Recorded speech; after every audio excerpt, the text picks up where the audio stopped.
Hi guys, tonight we're drifting into the entire history of tobacco, from a sacred green plant rooted in ancient American soil to one of the most powerful habits the modern world has ever known. You can almost see it now, broad leaves trembling in warm night air, insects singing in the grass, smoke rising in a slow blue ribbon beneath a sky crowded with stars. How did something once treated as medicine, prayer, and mystery become wrapped in paper, sold by the billions, and tucked into pockets across the planet? So, before you settle into the story, take a moment to like the video and subscribe, and while you're getting comfortable, comment where you are listening from and what your local time is. There is something oddly peaceful about knowing that somewhere, someone else is half asleep with history too. Now, dim the lights and step softly into a world before factories, before brands, before warning labels, before the small square packets and glowing signs. You're standing in the Americas long before any European sail appears on the horizon. The air is damp and green. The soil is dark beneath your bare feet. Around you, plants grow with a kind of quiet confidence, as though they have always known their place in the world. Among them is tobacco, not yet a commodity, not yet an addiction, not yet a political problem in a fancy coat. It is simply a plant, tall and leafy, with sticky surfaces that catch dust and the scent of rain. Tobacco belongs to the genus Nicotiana, and its wild relatives grew across large parts of the Americas. Long before written records described it, indigenous peoples learned its properties through observation, trial, memory, and ritual. That is one of the mainstream historical facts at the root of this story. Tobacco use began in the Americas, where many communities cultivated, traded, smoked, chewed, or otherwise prepared it centuries before European contact. You feel the difference immediately. Here, tobacco is not casual. It is not something grabbed during a rushed break outside an office building. It carries weight. You walk toward a small gathering near a fire. The flames crackle low, not bright enough to disturb the deep evening. The smell is earthy, sharp, and slightly sweet. Someone holds a pipe. Someone else prepares leaves with careful fingers, drying them, crumbling them, respecting them. The smoke does not hurry. It curls upward as though listening. In many indigenous cultures, tobacco could be part of prayer, diplomacy, healing, hospitality, or communication with the spirit world. The details varied widely from nation to nation, because the Americas were never one single story. No matter how much lazy textbook writing tries to make them behave, some people used tobacco in ceremonial pipes. Others took it as snuff, chewed it, drank preparations, or burned it in rituals. In parts of the Amazon, tobacco could be prepared in powerful ways by specialists who understood its dangers as well as its meanings. In parts of North America, smoke might mark solemn agreements or sacred moments. You notice that the plant is treated less like a snack and more like a guest with unusual manners. Useful, respected, unpredictable. Not the sort of guest you leave alone with the furniture. The soundscape is soft but alive. Night birds call from the trees. A river moves somewhere beyond the darkness, pressing against stones. You feel humidity settle on your skin. The smoke touches your throat, warm and bitter. It is not exactly pleasant in the modern sense, but it is memorable. You understand why people gave it significance. It changes the body. It alters sensation. It makes breath visible. And breath, in so many cultures, is never just air. Breath is life, speech, spirit, presence. A quirky little tidbit rests here in the shadows. Some indigenous tobacco varieties were far stronger in nicotine than many modern commercial cigarettes.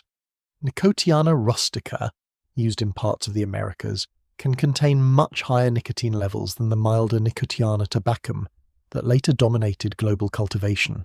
So when early outsiders saw people using tobacco and assumed it was simply a charming local custom, they were missing the point rather spectacularly. This was not a cute herbal hobby. This was chemistry, culture, and ceremony braided together. Still, historians have to be cautious. Historians still argue whether the earliest tobacco use was mainly medicinal, spiritual, social, or some combination that changed from place to place. The plant leaves traces, but not always clear explanations. Charred seeds, pipe residues, carved objects, oral traditions, and later written accounts all give clues. Yet each clue arrives with its own little fog around it. You can imagine scholars leaning over evidence, gently disagreeing, which is the academic version of a pillow fight, except with footnotes and stronger coffee. You move across time slowly, almost as if walking through mist. Tobacco is cultivated in fields near maize, beans, squash, and other important crops. It passes through trade routes, crossing mountains, forests, river valleys, and deserts. A pouch of leaves might travel farther than the person who first grew them. A pipe style might reveal contact between distant groups. A ritual practice might shift as communities exchange goods and ideas. Nothing about this early history is frozen. It breathes. The leaves themselves are tactile things. You brush one with your fingertips and feel its faint stickiness. It clings slightly, as though reluctant to let you go. The plant has a smell even before burning green, heavy, resinous. When cured, it deepens into something richer, darker, almost leathery. You can sense why it invited metaphor. It comes from the earth, rises through fire, becomes air, enters the body, and disappears. For a storyteller, honestly, that is almost showing off. But this peaceful scene holds a warning inside it. A sacred object can become a traded object. A medicine can become a market. A ritual can become a routine. The plant itself does not change its nature overnight. Human desire does that patiently, creatively, and sometimes with all the wisdom of a raccoon opening a pantry.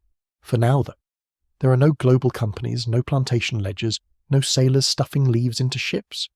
There is only the glow of the fire, the murmur of voices, the night pressing close, and the smoke rising in a thin, wavering column. You stand within the first long breath of tobacco's history, when it belongs to ceremony more than commerce, to local knowledge more than empire, to memory more than machinery. And as your eyes grow heavier, you let the scene settle around you. The leaves rustle, the fire sighs, the smoke climbs and fades into the dark, carrying with it prayers, questions, remedies, agreements, and secrets no archive will ever fully explain. You are now among people for whom tobacco is not merely a plant, but a kind of language. The morning air is cool, and mist hangs low over the ground, softening the edges of trees, lodges, woven mats, clay vessels, and sleeping dogs that refuse to move until absolutely necessary. Somewhere nearby, water taps gently against a riverbank. You smell damp wood, crushed leaves, ash, and the faint sweetness of stored corn.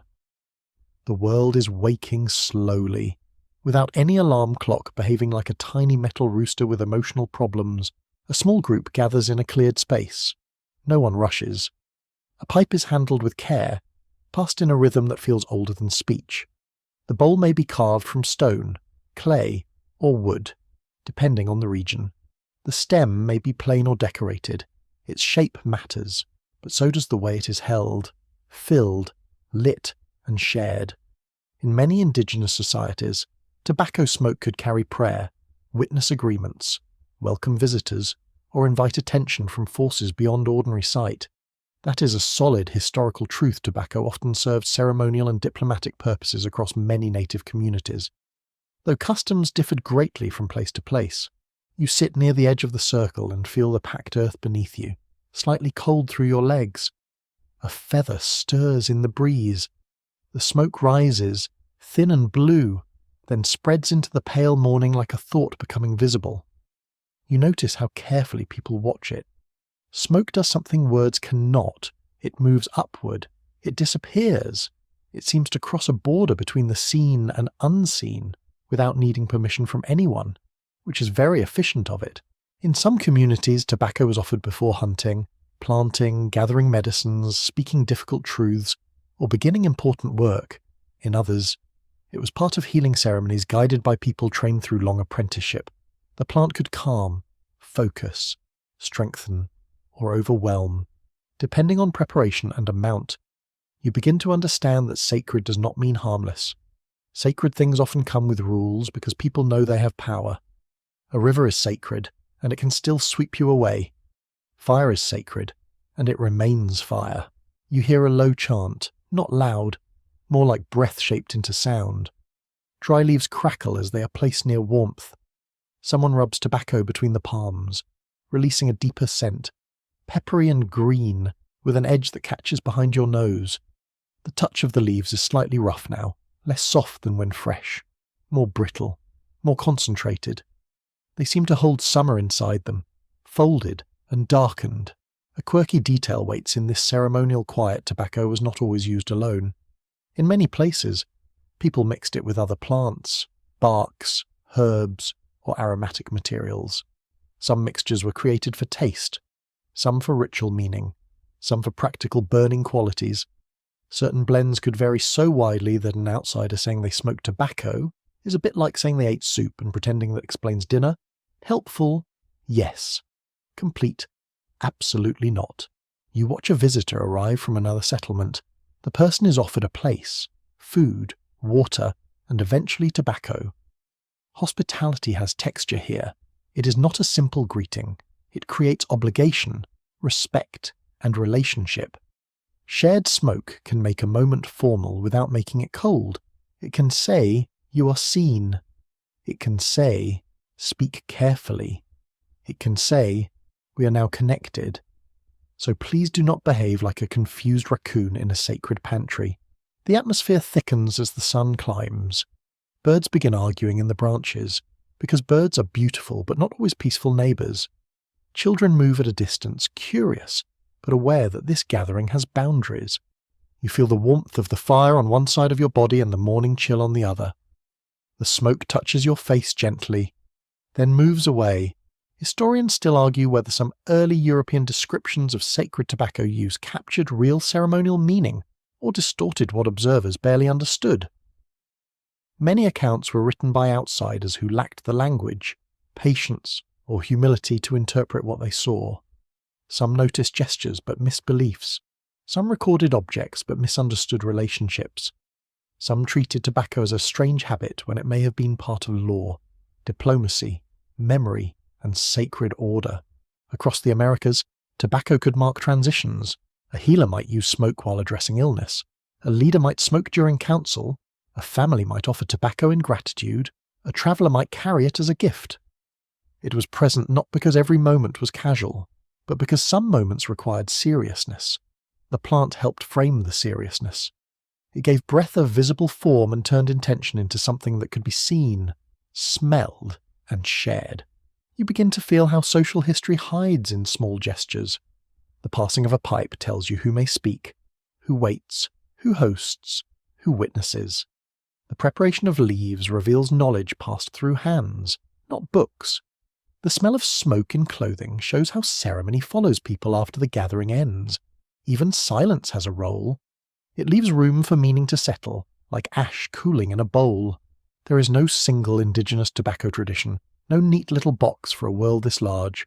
Coastal peoples, desert peoples, forest peoples, mound-building societies, farming villages, mobile hunting communities, and powerful confederacies all shape the plant into local patterns. You walk through this variety like moving through rooms lit by different fires. Each flame is real. None explains all the others. As evening returns, the smoke is offered once more. The sky turns violet. The ground releases the smell of the day's heat. You feel tired in the pleasant way that comes from listening more than speaking. Tobacco here is breath, gift, warning, medicine, prayer, and social thread. It binds people to one another and to worlds just beyond the firelight, where the smoke thins, vanishes, and somehow still remains. You are standing on a Caribbean shore in the late 15th century, where the sea is bright enough to make you squint even in memory. Warm waves fold themselves onto pale sand. Palm leaves rattle overhead with a dry whisper. The air smells of salt, fruit, wet rope, and wood smoke drifting from homes set back beyond the beach. Everything seems suspended in heat, as if the whole island is breathing slowly through the afternoon. Then the ships appear. They do not look natural here. Their hulls rise dark against the glittering water, heavy and awkward, carrying men who have crossed an ocean with maps full of gaps and confidence full of holes. You watch sailors lower boats and come ashore, sunburned, hungry, stiff from cramped decks, and very ready to misunderstand nearly everything with impressive enthusiasm. They see people, gardens, canoes, ornaments, foods, gestures, and customs. They also see tobacco. In 1492, during the first voyage of Christopher Columbus, Europeans encountered tobacco in the Caribbean. The people they met used dried leaves in ways the newcomers found strange and fascinating. Some reports describe indigenous people carrying burning leaves or inhaling smoke through tubes. The details are filtered through confused eyes, but the basic fact is firm tobacco entered European awareness through contact in the Americas, especially in the Caribbean world of the early voyages. You walk near a village where leaves are drying in the shade. The texture of the place is lively and domestic. Gourds hang from posts. Hammocks sway in the dim interiors of houses. Children dart past with the quickness of birds. Someone laughs. Someone tends a cooking fire, and the smell of cassava bread warms the air, flat and earthy. Nearby, tobacco smoke floats in a slow grey ribbon. It mingles with the scent of seaweed drying on rocks and the green sharpness of crushed plants underfoot. The sailors stare. Oh, of course they stare.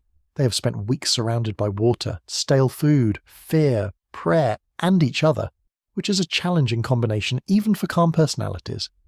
Now they see people drawing smoke into the mouth or nose, and the scene seems to them like medicine, magic, pleasure, or maybe all three wearing the same hat. Some Europeans first thought tobacco might be a powerful cure. That idea would soon grow very large. Early observers heard indigenous explanations through translators, gestures, and guesswork. They learned that tobacco could be used in healing or ceremony, and then, with typical European restraint, began imagining it as a remedy for almost everything. Headaches, tiredness, stomach trouble, melancholy, wounds, breathlessness, and vague spiritual gloom all seem to line up politely and wait for tobacco to fix them. History is full of people meeting a new plant and immediately deciding it is a miracle, which is charming until it becomes medical advice. You step closer to the visitors and hear the creak of leather, the clink of metal, and the low muttering of men trying to classify the unfamiliar. The sun has baked the decks of their ships, and tar smells thick on their clothes. Their hands are rough from ropes. Their minds are rough from expectation. They have come searching for wealth, spices, roots, titles, divine approval, and stories worth telling back home. Tobacco is not what they set out to find. Yet it is exactly the kind of discovery that can slip quietly into luggage and later change the world. A quirky little detail sits in the name itself. Europeans struggled to understand the words they heard. The term tobacco may have originally referred not to the plant, but to a pipe, tube, or roll used in smoking by some Caribbean peoples. Over time, Europeans attached the word to the plant and its prepared leaves, so the name that later labelled plantations, taxes, shops, brands, and habits may have begun as a misunderstanding.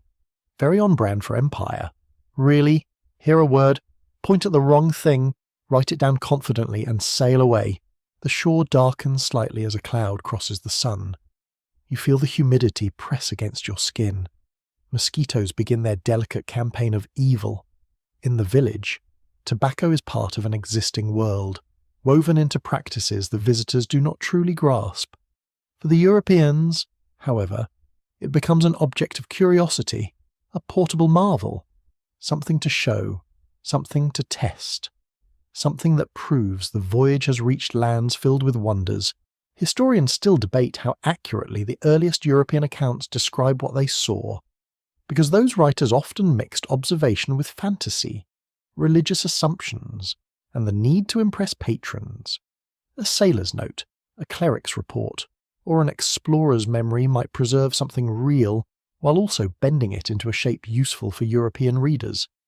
You can almost feel the distortion happening in the air smoke rising from a local custom, then being caught inside foreign words. The first exchanges are small, a few dried leaves, a demonstration, a gift. Perhaps a sailor imitates the act and coughs, because humanity has always enjoyed embarrassing itself in new places. Perhaps another laughs. Perhaps one feels the dizzying touch of nicotine and decides there is something important here, though he cannot yet say what. It is not yet a business. It is not yet a fashion. It is a spark.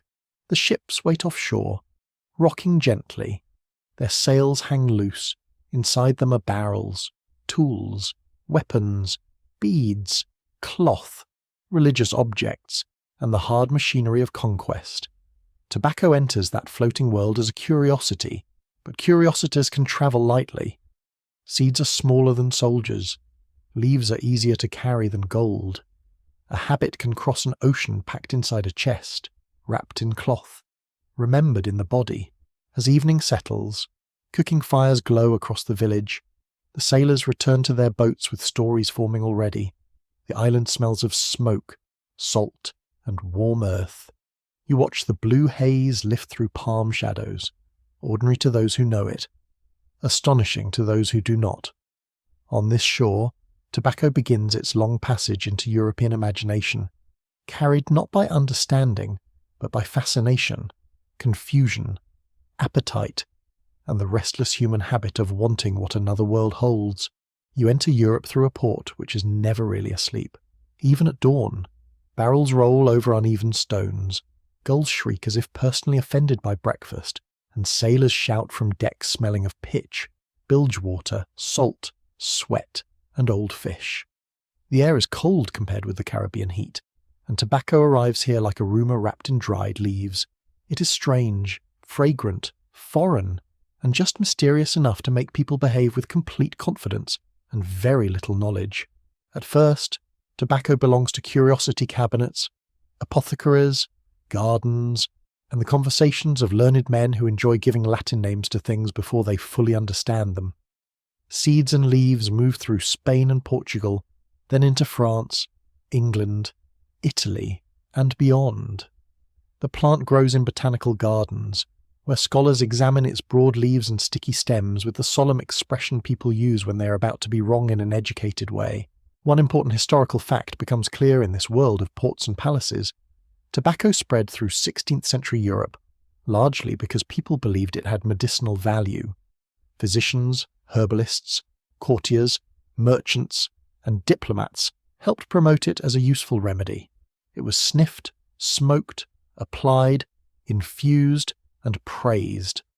Some claimed it could treat pain, clear the head, protect against illness, dry excess moisture in the body, or balance troublesome humours.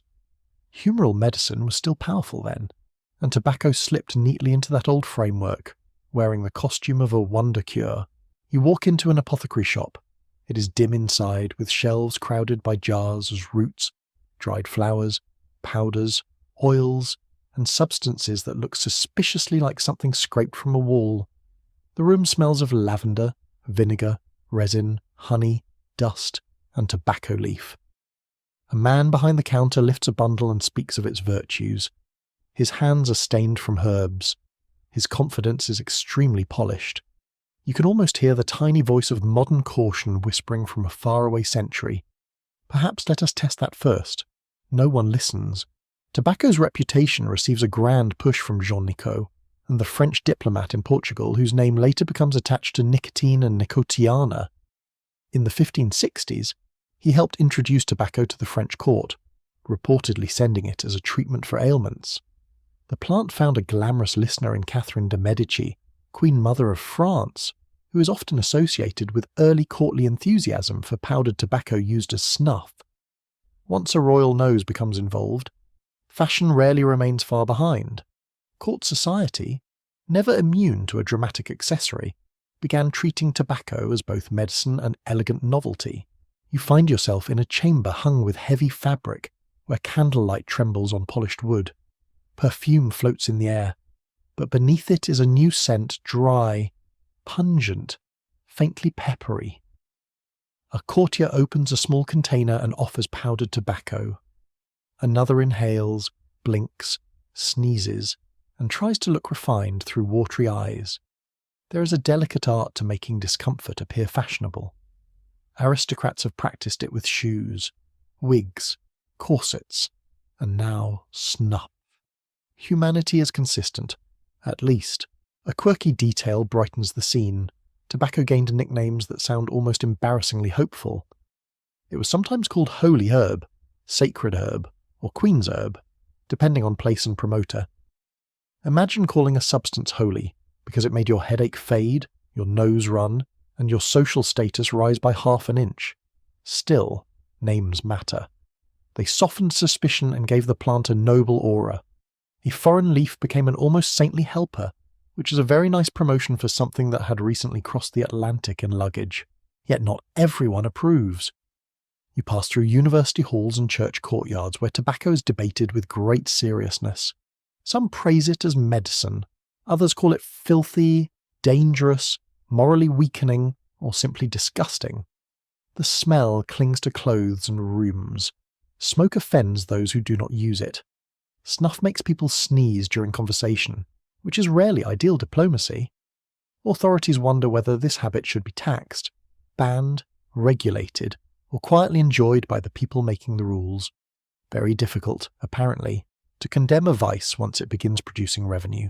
The tactile world of tobacco changes in Europe. Leaves are dried, powdered, packed into jars, rolled, or prepared for pipes. You touch a cured leaf and feel its leathery surface crackle softly. It is darker than when alive, browned by drying and handling. Its smell deepens in storage, becoming warm, earthy, and slightly sweet. In a physician's study, it may sit beside imported spices, minerals, and strange New World remedies. Tobacco becomes part of a larger European hunger for exotic substances, chocolate, sugar, coffee, tea, dyes, woods, and drugs.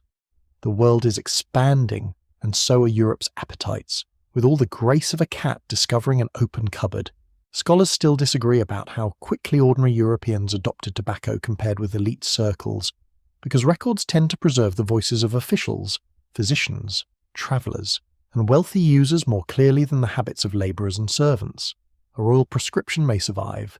A sailor's craving may vanish into silence. A merchant's account book may list tobacco, but not the cough, the pleasure, or the awkward first attempt to smoke without turning purple. In market streets, tobacco begins to move beyond novelty. Sailors carry it, traders sell it, physicians recommend it, gardeners grow it, courtiers display it, students try it because students in every century have considered questionable choices an essential part of education. Its use spreads not in one clean wave, but through many little channels of medical curiosity, imitation, trade, travel, and the deep human pleasure of sharing a habit in company. You pause in a courtyard as evening settles over tiled roofs. Somewhere, a pipe is lit. Somewhere else, powdered tobacco is offered from a small box. The smoke curls upward into air already thick with chimney soot and candle smell.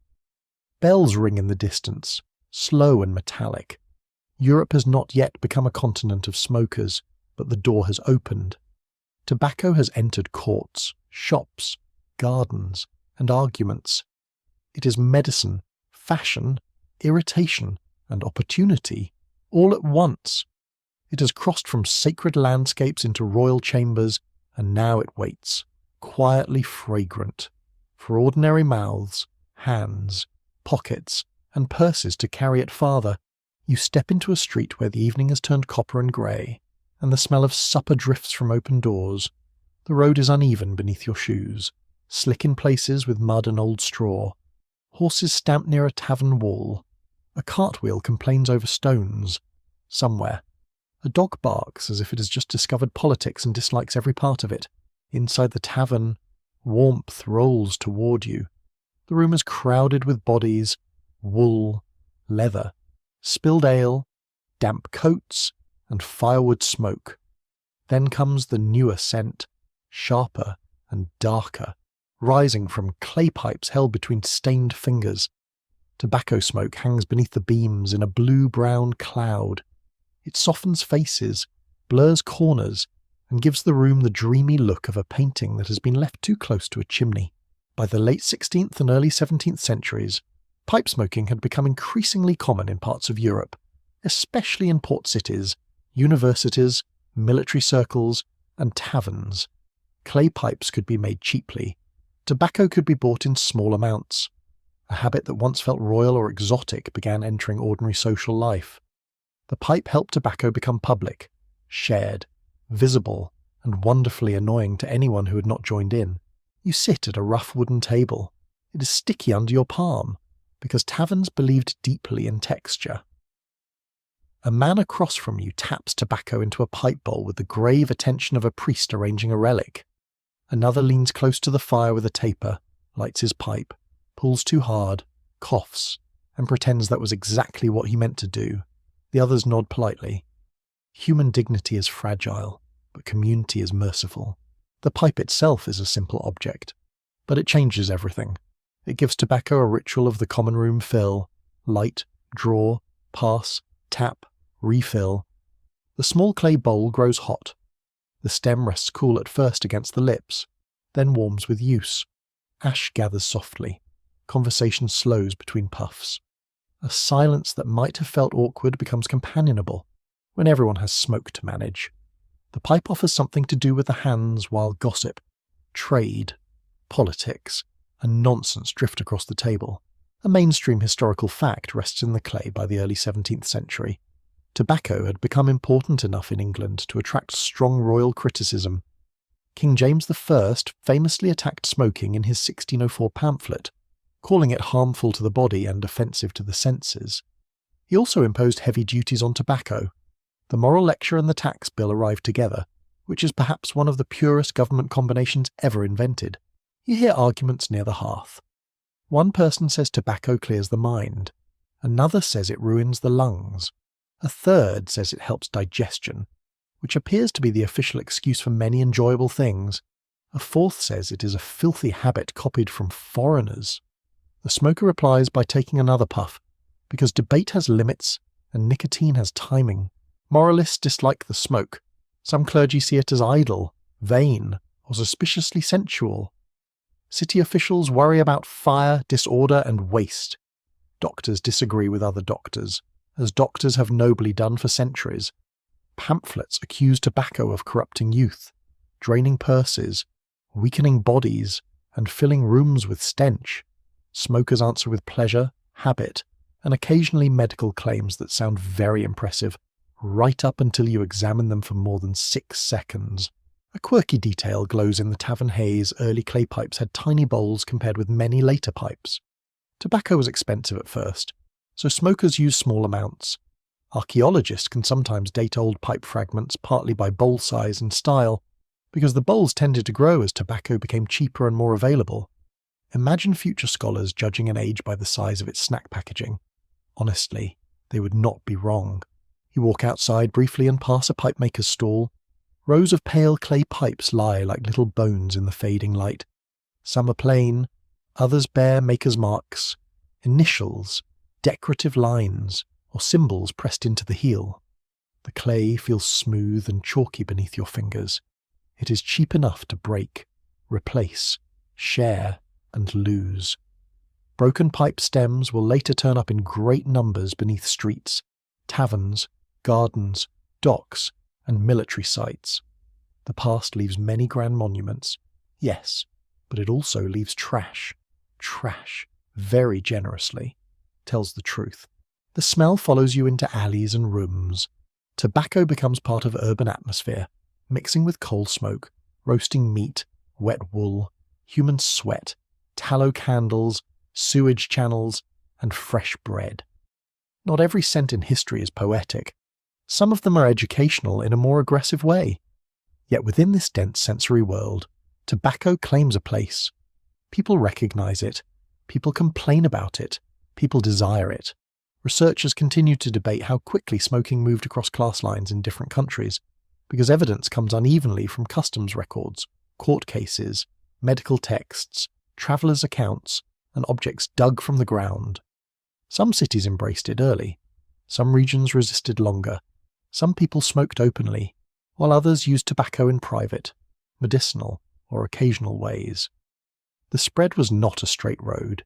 It was a network of habits, each carried by trade, Imitation, boredom, illness, fashion, and sociability. In the tavern again, the night grows heavier. Rain begins tapping on shutters. The fire pops. Men and women speak in low tones. A sailor describes distant islands. A soldier claims tobacco steadies the nerves. A student claims it sharpens study, which may be true only in the sense that it provides an excuse not to study. A merchant calculates profit in his head while pretending to listen to everyone. The pipe turns tobacco into a companion of talk. It belongs to negotiations, songs, arguments, wagers, storytelling, and long evenings when darkness arrives early and the room is warmer than the road. It gives the poor a small luxury, the restless a pause, the sociable a shared gesture, and the anxious something to hold. It also gives critics a target they can smell from across the room. You watch the last pipe of the evening being tapped against the hearth. Ash falls in a soft grey scatter. Someone yawns. Someone laughs too loudly. The smoke thins slowly beneath the rafters, leaving its odour in wool, hair, beams, and memory. Tobacco has moved from courtly curiosity into common habit. It has found taverns, streets, docks, and hands roughened by work. Its story is no longer only about wonder, it is becoming routine. And routine, as history keeps whispering, is where power often hides. You step from the smoky warmth of town into a field where the air is wide, bright, and heavy with labour. The land rolls gently under a pale sky. Rows of tobacco plants stretch ahead in disciplined green lines, their broad leaves lifting toward the sun like open hands. At first glance, the field looks peaceful. Bees move lazily. Wind brushes the crop with a dry whisper. The soil smells rich and damp. Then you notice the people. They bend between the rows, hands moving carefully over leaves that bruise, tear, and demand attention. Tobacco is not a crop that politely grows itself while everyone relaxes with a little flute music in the background. It must be planted, weeded, topped, suckered, cut, carried, cured, sorted, packed, inspected, and shipped. It asks for time, skill, and bodies, lots of bodies. The plant may stand quietly, but the system around it becomes loud with hunger. In the Chesapeake colonies, especially Virginia and Maryland, tobacco became the central export crop of the 17th century. European demand rose, prices tempted planters, and land along rivers became valuable because barrels of cured tobacco needed easy transport to Atlantic ships. This is one of the harsh facts at the heart of tobacco's rise. The crop helped build colonial wealth, but it did so through systems of exploitation, first relying heavily on indentured servants and increasingly on enslaved African labour. You walk along a row and feel the soil cling to your shoes. The heat presses down. Tobacco leaves brush your sleeves with a sticky touch, leaving a green scent on your skin. Workers move under the sun with tired backs and careful hands, because damaged leaves mean lost money. A plantation is not just a farm, it is an engine of extraction, turning land, labour, and leaf into credit, debt, status, and power. In the early decades, many labourers in English tobacco colonies were indentured servants. They signed contracts, often for several years of work, in exchange for passage across the Atlantic, food, shelter, and a promise of freedom dues at the end. In practice, their lives could be brutal. Disease, hunger, violence, and overwork made survival uncertain. Yet over time, colonial elites increasingly turned to racial slavery, creating laws that bound African people and their descendants to lifelong, hereditary enslavement. Tobacco did not invent Atlantic slavery, but it became one of the crops that fed its expansion. You hear the sound of hoes cutting into earth, the rustle of leaves, the creak of carts, and the distant knock of barrels being assembled. Near a curing house, the smell changes. Fresh green sharpness gives way to something darker, warmer, almost sweet. Inside, cut plants hang from wooden rails. The air is thick and still. Your fingertips touch a drying leaf and feel it shift from soft to leathery. The crop is becoming money. A quirky thus uncomfortable tidbit hides inside the paperwork of the tobacco world in some colonial economies. Tobacco is used almost like currency. Debts, taxes, wages, and purchases could be measured in pounds of tobacco. Imagine paying a bill not with coins or a banking app, blessedly free of passwords, but with inspected bundles of dried leaves. Of course, quality mattered. A barrel of poor tobacco was not the same as a barrel of good tobacco, and people were very capable of arguing about that with all the passion humans bring to money and mild fraud. The plantation landscape spreads with alarming speed. Forests are cleared, soil is exhausted, new fields are opened, tobacco is demanding, and planters often moved cultivation as land lost fertility. This constant hunger for fresh ground shaped settlement patterns, pushed colonial expansion, and intensified conflicts with indigenous nations whose homelands were being seized. The plant in the field is silent, but around it gather surveyors, fences, court records, weapons, treaties, broken promises, and grief. Historians continue to debate how much tobacco directly caused the shift from indentured servitude to racial slavery, compared with wider changes in law, economics, mortality rates, imperial trade, and planter politics. The crop clearly encouraged a large labour force and rewarded those who could control land and workers. But the transformation was not one simple decision made in a single room by villains twirling feathered hats. It emerged through choices, profits, fears, laws, and violence repeated until they hardened into a social order. You move toward the river, where hogsheads of tobacco wait for shipment. These enormous wooden barrels are packed tightly with cured leaves. Their curved sides smell of oak, dust, and the sweet bitterness of the crop. Men roll them toward boats using poles and sweat. The barrel bumps over planks with a hollow thunder. From riverside warehouses, tobacco travels outward across the Atlantic into ports, shops, pipes, snuff boxes, and purses. The social world around the crop is layered. Wealthy planters build houses, court influence, and speak of honour while depending on coerced labour. Small farmers struggle with debt, weather, prices, and merchants who control credit. Enslaved people resist in ways both quiet and bold, slowing work, preserving kinship, keeping knowledge, running away, negotiating, breaking tools, tending hidden gardens, and surviving with courage that rarely enters plantation account books. The ledgers count pounds of tobacco. They do not measure sorrow properly. Ledgers are notoriously bad at having a soul. The atmosphere thickens as late afternoon arrives. Insects drone over the field. Sweat dries into salt on your skin. A storm gathers far off, darkening the horizon. The tobacco leaves tremble in the rising wind, broad and green. Beautiful in a way that makes the history even harder to hold. Beauty and harm often grow in the same soil. History is rude like that. You pause beside a worker tying plants for curing.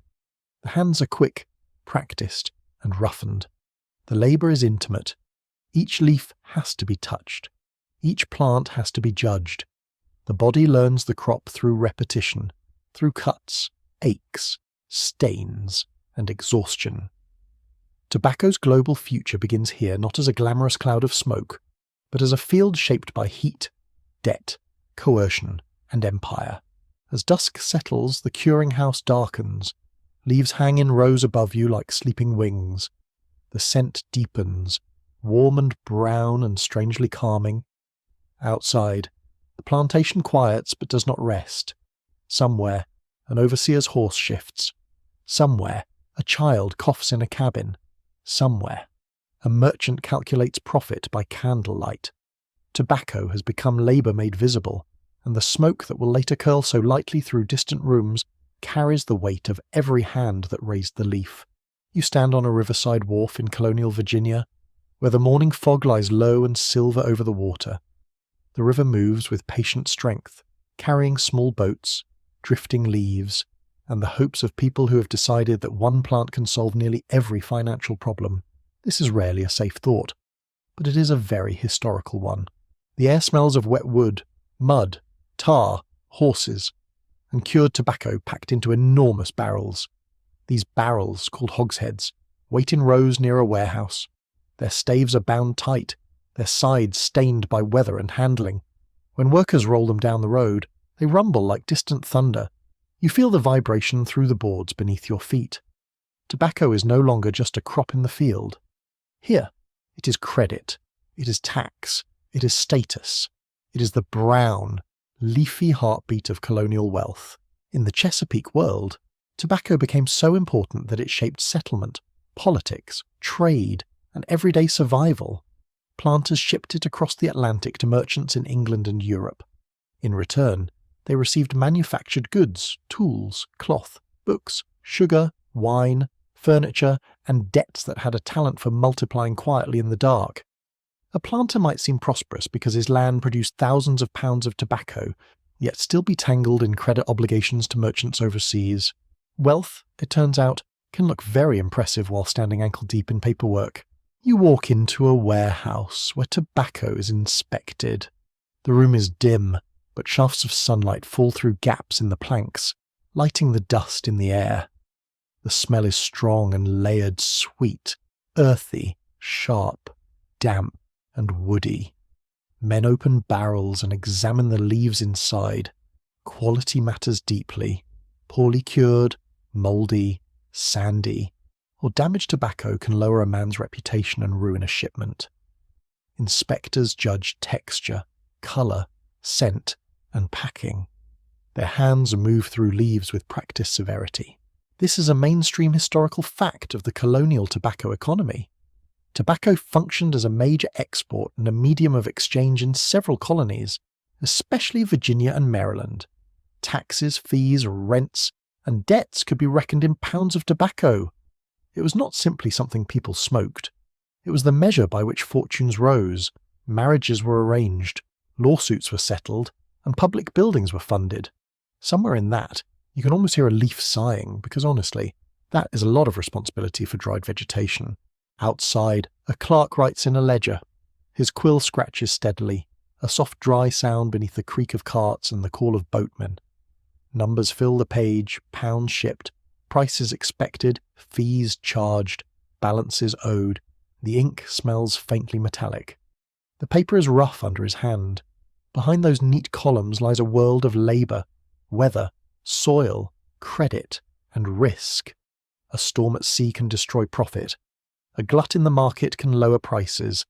A bad curing season can spoil the crop. A merchant's delay can squeeze a planter. A planter's ambition can squeeze everyone beneath him. A quirky tidbit waits near the road.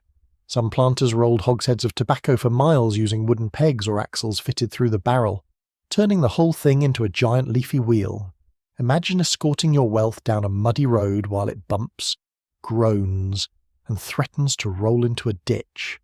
It is not exactly elegant finance, but it worked well enough where roads were rough and rivers were the real highways. You follow one of these roads inland. Tobacco fields appear beside rough fences and scattered homes. Larger plantations command the best land along waterways, while smaller farmers push farther out, often into less fertile ground. The landscape reveals hierarchy. Wealthy planters live in larger houses, sit in colonial assemblies, host visitors, and shape laws. Small farmers, tenants, indentured labourers, and enslaved people live with far less power, even though their hands make the economy function. Tobacco creates gentlemen, but it also creates dependents. Very efficient, very unfair, very human. The plant's political power grows from its economic power. Colonial governments depend on tobacco exports and duties. Local elites who control land and labour gain influence in assemblies and courts. Public offices, church tithes, and legal penalties may be calculated through tobacco payments. In taverns and courthouses, men argue about prices, inspection laws, shipping rules, and debts. The smell of tobacco clings not only to coats, but to politics itself. Historians still argue whether tobacco wealth made Chesapeake society more stable by creating a powerful planter class, or more unstable by deepening debt, inequality, land hunger, and dependence on overseas markets. Both views have evidence, which is wonderfully inconvenient for anyone hoping history will behave like a tidy bedtime drawer. Tobacco tied colonies into global trade, but it also made them vulnerable to distant prices and imperial regulation. It enriched some families while trapping others in cycles of borrowing and labour. You pause at a planter's house as evening gathers. Inside, there is polished wood, imported ceramics, linen, pewter, and perhaps a few books chosen partly to prove the owner can afford them. Outside, there are cabins, barns, curing sheds, fields, and the quiet exhaustion of people whose work supports the display. The atmosphere smells of supper smoke, damp earth, and cured leaves stored for shipment. Crickets begin their steady song.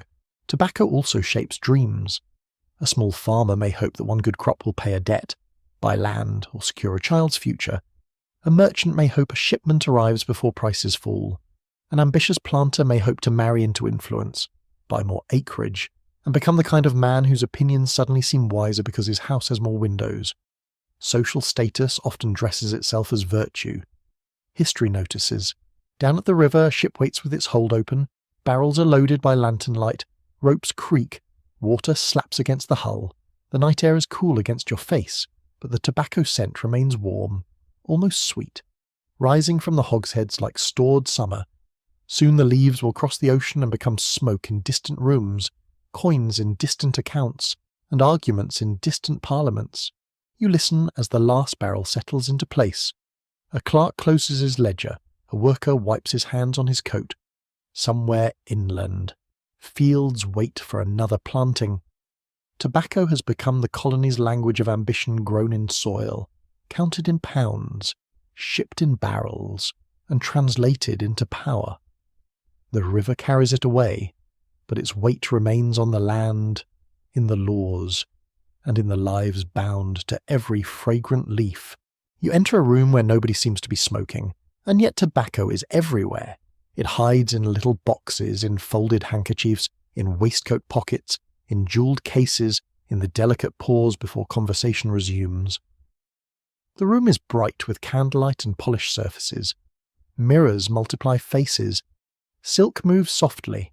Powdered wigs sit on heads with the calm authority of small decorative animals. The air smells of wax, perfume, dust, wine, warm skin, and a dry peppery scent that makes noses twitch. This is the age when snuff becomes fashionable. Instead of burning tobacco in a pipe, people grind cured leaves into fine powder and inhale it through the nose. The practice grows popular among European elites in the 17th and 18th centuries, especially in courts and polite society. Snuff has its own tools, manners, and tiny dramas. A person does not simply take snuff. No, that would be much too easy. One must own a box, open it gracefully, offer it correctly, pinch it with style, inhale without looking like a startled goat, and then manage the sneeze with dignity. Civilization is exhausting. You stand near a salon wall and watch a nobleman produce a snuff box from his coat. It is small, glossy, and expensive, decorated with enamel, gold, shell, or painted scenes. He taps the lid. A friend leans in. The box is offered with a little tilt of the wrist, both casual and carefully rehearsed. This tiny exchange says several things at once. I have taste, I have money, I know the rules, and I am generous enough to let your nose participate. Snuff becomes a social signal. It belongs to courtrooms, drawing rooms, studies, clubs, and royal chambers. It crosses gender lines more easily than pipe smoking in some elite circles, because it produces no large cloud and requires no tavern hearth. Women as well as men use it, though expectations vary by country, class, and period. A snuff box can be intimate, almost like jewellery. It may contain a portrait, a secret compartment, a political image, or a sentimental token. The object matters nearly as much as the tobacco inside it. A mainstream historical fact rests in this powdered world by the 18th century. Snuff was a major form of tobacco consumption among European aristocrats and respectable urban classes. It was taxed, traded, blended, scented, praised, and mocked. Some varieties were perfumed with flowers, spices, musk, bergamot, or other aromas. Others were prized for strength. The powder might be pale, dark, moist, dry, coarse, or fine, like wine, tea, or coffee. It developed a language of preference. People argued about blends because apparently humans can turn anything into a personality test. You step closer to a table scattered with cards, porcelain cups, and crumbs from delicate pastries. The cloth under your fingers is smooth and cool. Someone takes snuff and sneezes politely into lace. Someone else dabs the nose with a handkerchief. The sneeze is not always an accident. In some circles, the sensation itself is part of the appeal, the sharp sting, the watering eyes, the sudden clearing of the head. Snuff offers stimulation without smoke, and in a world of long visits and slower news, any small excitement is welcome. Even a sneeze can become entertainment when the evening is long enough. A quirky tidbit glitters here. Snuff boxes became diplomatic gifts. Rulers, ministers, ambassadors, and wealthy patrons exchanged elaborate boxes as signs of favour. Some were decorated with royal portraits or set with precious stones. Receiving one could mean far more than enjoying powdered tobacco. It might signal access, loyalty, gratitude, or a political wink wrapped in enamel. A tiny box could carry a large message, which is convenient if your politics need to fit inside a pocket, but snuff also creates mess. Powder stains cuffs, waistcoats, lace, and shirt fronts. Noses redden. Handkerchiefs become necessary companions. Furniture gathers dust of a very specific kind. Servants clean the evidence of elegance, as servants so often do. You notice how refinement depends on invisible labour. A noble guest inhales scented tobacco and speaks beautifully about taste. Someone else later shakes the powder from carpets and launders the linen. History has many rooms, and not all of them are lit by chandeliers. In coffee houses and clubs, snuff joins conversation. A pinch may punctuate an argument. A box may pass during political gossip. In legal chambers, church councils, and universities, it appears in the hands of people who claim to be very serious. The dry sound of a lid opening becomes part of social rhythm. Tap, pinch, inhale, pause, speak. The gesture buys time before answering a difficult question, so it gives a person something to do while pretending to think deeply. To be fair, this is also why many modern people hold coffee cups during meetings. We have changed, but not that much. Historians still dispute how far snuff's popularity reflected genuine medical belief rather than fashion, status, and the pleasures of bodily sensation. Many users said it cleared the head, aided concentration, or protected health. Physicians sometimes recommended it, while critics warned against overuse, nasal irritation, or moral softness. Yet fashionable behaviour rarely needs one reason. Snuff was medicine, habit, display, luxury, and conversation piece all at once. It succeeded because it could be useful to the body, flattering to the ego, and visible to everyone in the room. You move through the city and find snuff beyond aristocratic salons.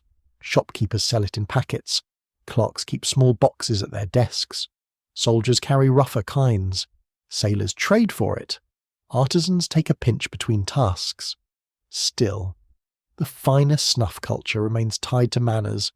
The way a person offers, refuses, or accepts tobacco can reveal rank, education, confidence, and tact. A simple pinch becomes choreography. Night deepens behind the windows. Candles burn lower, and the room warms with breath and conversation. Powder floats almost invisibly in the air. A woman laughs behind her fan. A man snaps his snuff box closed with a soft click. The sound is tiny, but it belongs to an age when tobacco has learned to dress in silk, speak French, sit beside porcelain, and enter society through the nose rather than the mouth. As you leave, the cold outside touches your face. The scent of snuff lingers faintly in your nostril, dry and floral, like crushed leaves stored in a jewel case. Tobacco has become elegant, absurd, intimate, and deeply social. It no longer needs smoke to fill a room.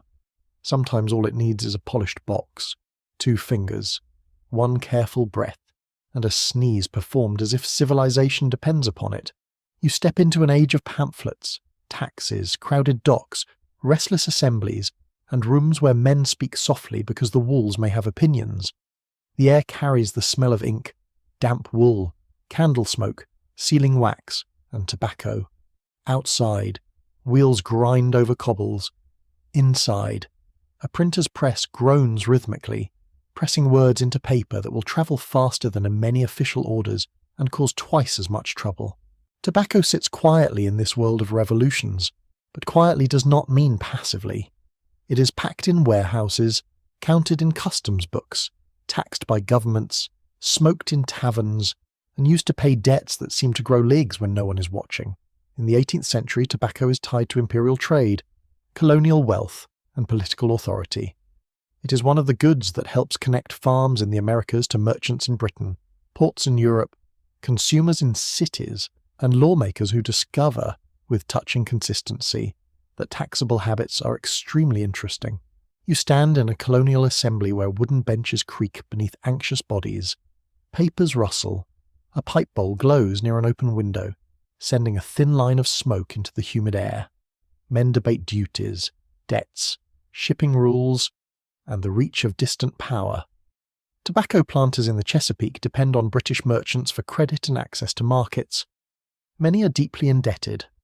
Their prosperity looks grand from the road, with broad fields and imposing houses, but in account books it often looks more like a man smiling politely while sinking into mud. A mainstream historical fact anchors this scene. Tobacco wealth helped shape the political class of colonial Virginia and Maryland, and some prominent revolutionary leaders came from plantation societies where tobacco and enslaved labor were central to elite power. George Washington grew tobacco before shifting much of his land toward wheat and other crops. Thomas Jefferson inherited and operated plantations in a tobacco world, while also struggling with debt. The leaf did not write declarations or command armies, of course. Plants are famously poor at paperwork, but tobacco helped build the social world from which many revolutionary voices emerged. You move toward a port where ships wait beside warehouses. The atmosphere is tense. Sailors coil ropes. Merchants scan letters from across the Atlantic. Tobacco barrels sit like silent witnesses to arguments about empire. British regulations shape trade routes and customs duties. Colonial producers want markets, credit, and autonomy. Imperial officials want revenue and control. Everyone wants the numbers to favour them, which is the oldest form of political philosophy. The smell of the wharf is powerful river mud, salt air, molasses, wet hemp, fish, tar, and tobacco leaf. You run a hand over the side of a hogshead and feel the rough wooden staves beneath your palm. Inside, cured leaves are pressed tight, their warmth and sweetness trapped in darkness. This barrel may be wealth, but it is also obligation. Someone borrowed against it. Someone insured it. Someone taxed it. Someone will smoke it far away without knowing any of their names. In taverns, tobacco becomes part of political conversation. Men lean across tables with pipes in hand, muttering about rights, corruption, standing armies, taxes, and liberty. Smoke gathers under beams as if the ceiling itself is undecided. A person can make a great speech with a pipe, provided he remembers to remove it from his mouth first. The rhythm of smoking gives debate pauses, little clouds of thought between accusations. There is something theatrical about it. Draw, exhale, condemn Parliament, sip ale, repeat. A quirky tidbit drifts through the room during the American Revolutionary War. Tobacco was sometimes discussed as a resource that might help secure foreign credit or support. It was valuable, familiar to European markets, and closely tied to colonial export strength. Yet wartime disruption made shipping difficult, prices unstable, and debts even more complicated. So tobacco became both asset and headache, a leafy form of hope wrapped in logistical misery. Very historical, very inconvenient. You cross the Atlantic in imagination to European cities where revolutionary ideas also move through smoke-filled spaces. In France, snuff boxes and pipes sit in cafes where people discuss monarchy, privilege, grain prices, philosophy, and rumours. Tobacco taxes provide revenue to states, and wherever revenue exists, resentment often finds a chair. In some places, monopolies and tax farms on tobacco become symbols of unequal power. Ordinary users may grumble at prices while elites profit through state privilege. Tobacco is not the central cause of revolution, but it belongs to the texture of complaint. Scholars still debate how much economic frustration tied to tobacco debt influenced revolutionary politics compared with constitutional ideas, imperial policy, frontier conflict, slavery, religion, and local power struggles. It is tempting to find one cause and tuck history neatly into bed, but revolutions do not usually arrive from a single door. They seep through cracks, gather in kitchens, courts, fields, taverns, parliaments, print shops, and unpaid bills. Tobacco appears in many of those places, not always as the hero of the story, sometimes as the expensive guest who refuses to leave. You enter a planter's study at night. A candle burns low, papers cover the desk. There are letters from merchants, lists of shipments, crop estimates, and political essays. The room smells of wax, old paper, leather bindings, and a pipe gone cold. Outside, frogs call from wet ground. Inside, a man writes about liberty while depending on systems that deny it to others. The contradiction is not hidden. It sits in the room like a second chair. Tobacco wealth, enslaved labour, debt, and revolutionary language exist side by side, uncomfortable and inseparable. In towns, ordinary people experience tobacco differently. A labourer buys a little for a pipe. A widow sells small goods from a shop that includes tobacco. A sailor trades it. A soldier carries it. A printer advertises it. A government taxes it. The leaf is everywhere, yet its meanings vary by hand comfort, income, habit, luxury, medicine, status, currency, vice, or proof that officials are once again reaching into someone's pocket with unusual enthusiasm. Night deepens over the revolutionary world. Bells ring in a distant steeple.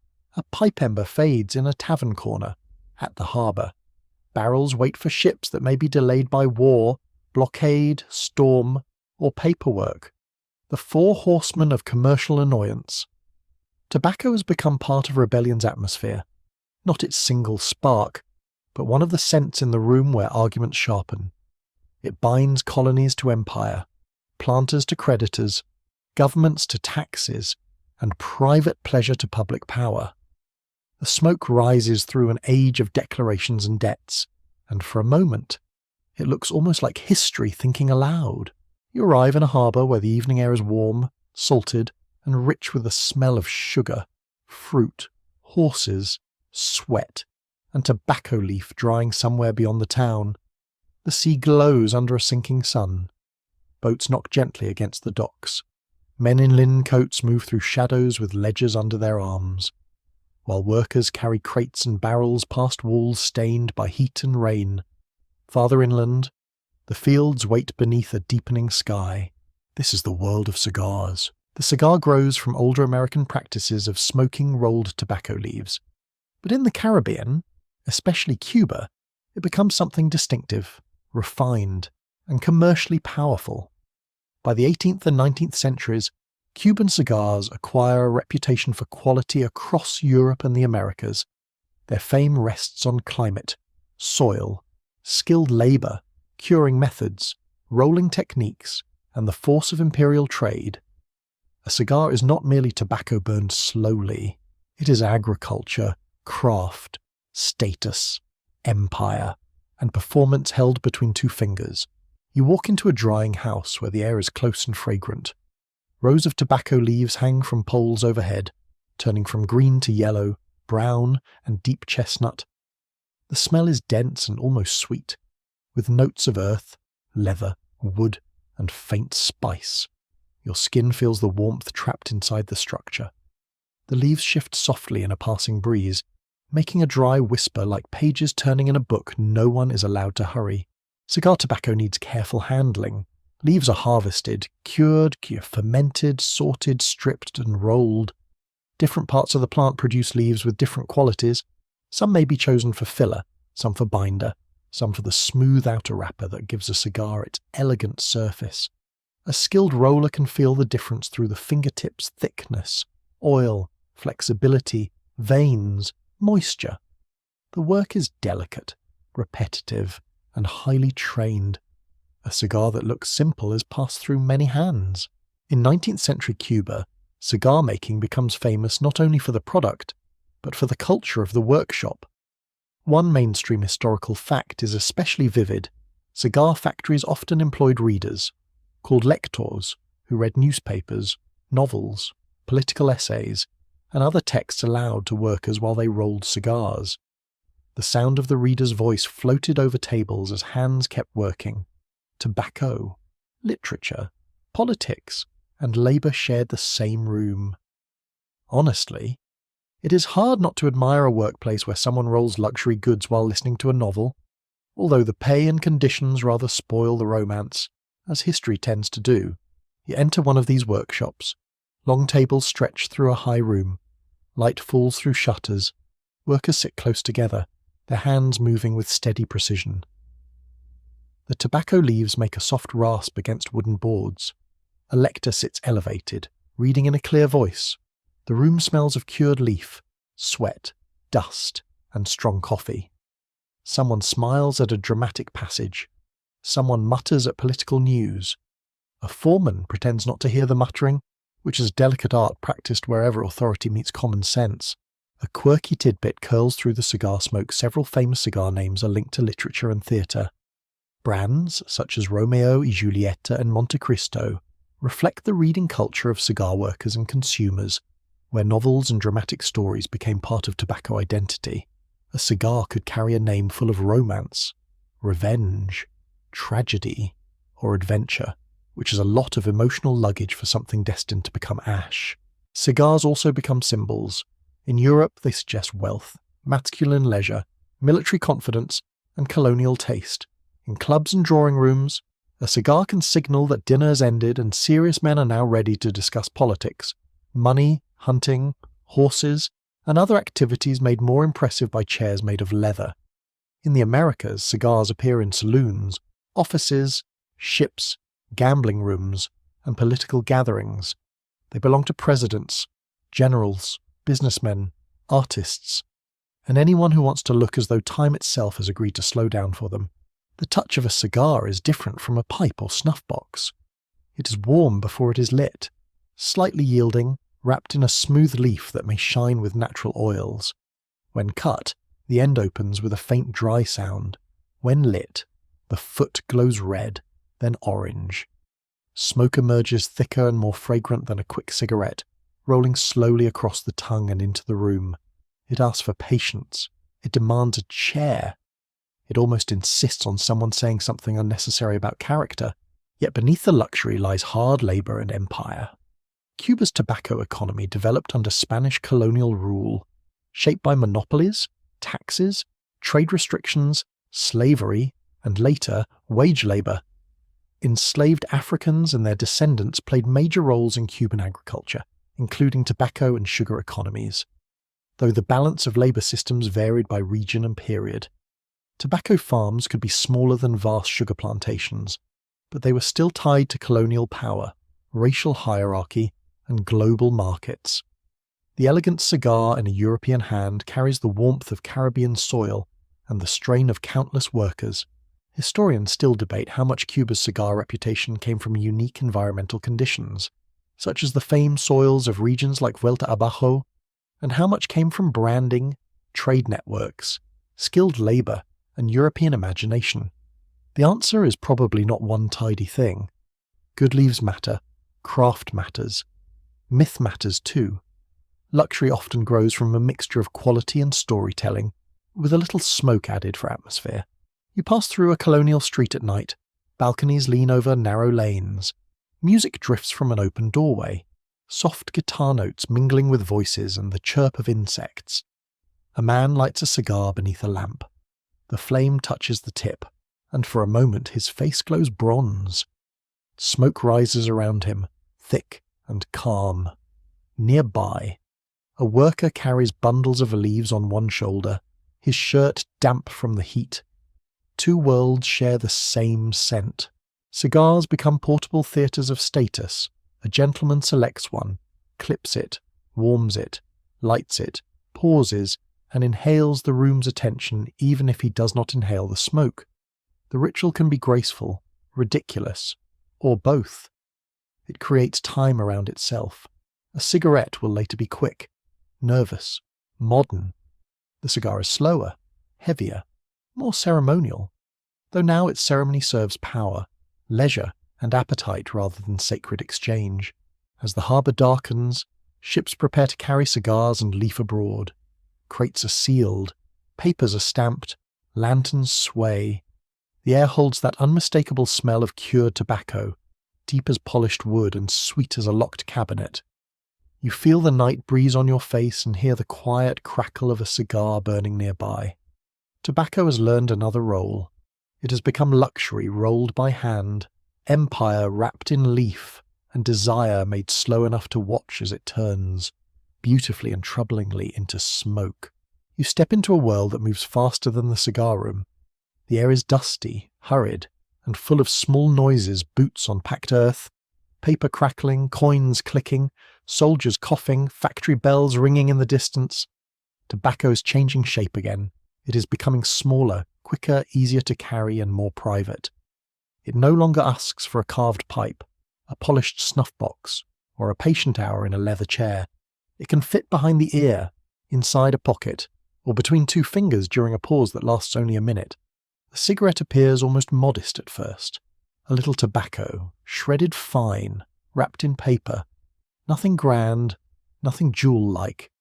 Nothing that announces itself as the chosen companion of kings, generals, and men who enjoy sitting under portraits of themselves. Yet this small object is quietly revolutionary. It takes tobacco out of the heavy rituals of earlier use and gives it a new rhythm. Quick, repeatable, and astonishingly adaptable. You are near soldiers now, and the ground is dry beneath your feet. Canvas tents flap in a restless wind. The smell of horses, leather, sweat, gun oil, dust, and boiled coffee hangs in the air. Men sit in loose groups, tired and bored, their uniforms creased, their hands restless. One pulls out paper and loose tobacco. He spreads the paper on his palm, pinches a narrow line of tobacco into place, rolls it with practiced fingers, licks the edge, twists one end, and lights the other from a coal. Smoke slips out gently. The whole act is finished before a pipe would have properly introduced itself. One mainstream historical fact belongs here. Cigarettes became increasingly popular in the 19th century, especially through military use, urban life, and the spread of cheap paper and prepared tobacco. Soldiers helped carry the habit across regions. In the Crimean War of the 1850s, British and French troops encountered cigarette smoking as practiced by Ottoman, Russian, and other soldiers, helping the form gain attention in Western Europe. The cigarette was practical in war because it was light, fast, and easy to share. War has a talent for spreading technologies, habits, songs, diseases, and terrible food. You watch a soldier offer one to another. There is no ceremony, not exactly, but there is companionship. The cigarette passes like a small truce against discomfort. It fills a pause before orders arrive. It gives the hands something to do when the mind has too much space. In barracks, camps, trenches, ships, prisons, and long roads, such tiny comforts become large. A cigarette can be smoked while walking, waiting, writing, worrying, or pretending not to worry. It is portable consolation. The paper matters. Earlier tobacco use often required equipment. The cigarette needs almost nothing. Rolling papers, scraps of paper, or manufactured tubes make the habit flexible. Urban workers can smoke during short breaks. Clerks can step outside. Students can look thoughtful for the price of a cough. Street vendors can sell small quantities. Tobacco becomes less tied to place. The pipe belongs to a hearth or tavern. The cigar belongs to time and display. The cigarette belongs to motion. You walk into a 19th century city street. It is alive with carts, shop signs, shouting sellers, laundry lines, and soot. Smoke already fills the city from coal fires and factories, so cigarette smoke enters an atmosphere that is hardly innocent. The air tastes metallic. Rain darkens the stones. A boy sells matches. A woman hurries past with a basket. A man in a cap leans under an awning and rolls a cigarette with fingers blackened by work. The little paper cylinder glows briefly in the damp grey light. A quirky tidbit hides in the cigarette's early reputation in some places. Hand-rolled cigarettes were considered foreign, low-class, or suspiciously bohemian before they became widely fashionable. They were associated with soldiers, migrants, artists, rebels, students, and people who looked as though they might write poetry instead of paying rent. Respectable society sometimes sniffed at them, which is always a risky move, because the thing society sniffs at on Monday may become fashionable by Thursday. The cigarette also changes the body's relationship with tobacco. Because it burns quickly and can be repeated often, it encourages more frequent use. The smoke is lighter than cigar smoke, easier to inhale for many users, especially as blends and curing methods change. That inhalation will later matter enormously for health, but in this moment, many people simply notice the convenience. The cigarette gives nicotine in small, regular pulses. It fits the tempo of industrial life, where time is broken into shifts, breaks, whistles, schedules, and hurried meals. Historians still argue over which forces mattered most in the cigarette's rise, soldiers carrying habits home. Cheaper paper, urban work rhythms, new blends of tobacco, changing ideas of masculinity, or the appeal of convenience itself. The evidence points in several directions. A habit this successful rarely has one parent. It is usually born from a whole crowded family of causes, all claiming credit at once. You enter a small workshop where women and men roll cigarettes by hand. The room smells of dry tobacco dust, paste, paper, and warm bodies. Light falls across tables where fingers move quickly, filling, rolling, trimming, stacking. The work is repetitive and exacting. Tobacco flakes cling to sleeves, paper edges rasp softly, a cough punctuates the rhythm now and then. Cigarettes may look effortless to the buyer, but effort often hides in the hands of the maker. That is one of history's favourite tricks. Outside, advertisements begin to appear in windows and newspapers. They are not yet the vast modern campaigns that will later make cigarettes sparkle with glamour, but the direction is visible. Brands want loyalty. Sellers want recognition.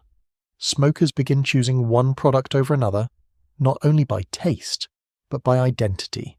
A cigarette can suggest toughness, sophistication, foreignness, rebellion, thrift, elegance, or fatigue, depending on who holds it and where. The atmosphere grows quieter as night settles over the city. Lamps glow behind wet glass. A worker flicks ash into the gutter. A soldier in a tavern doorway lights another from the end of the first.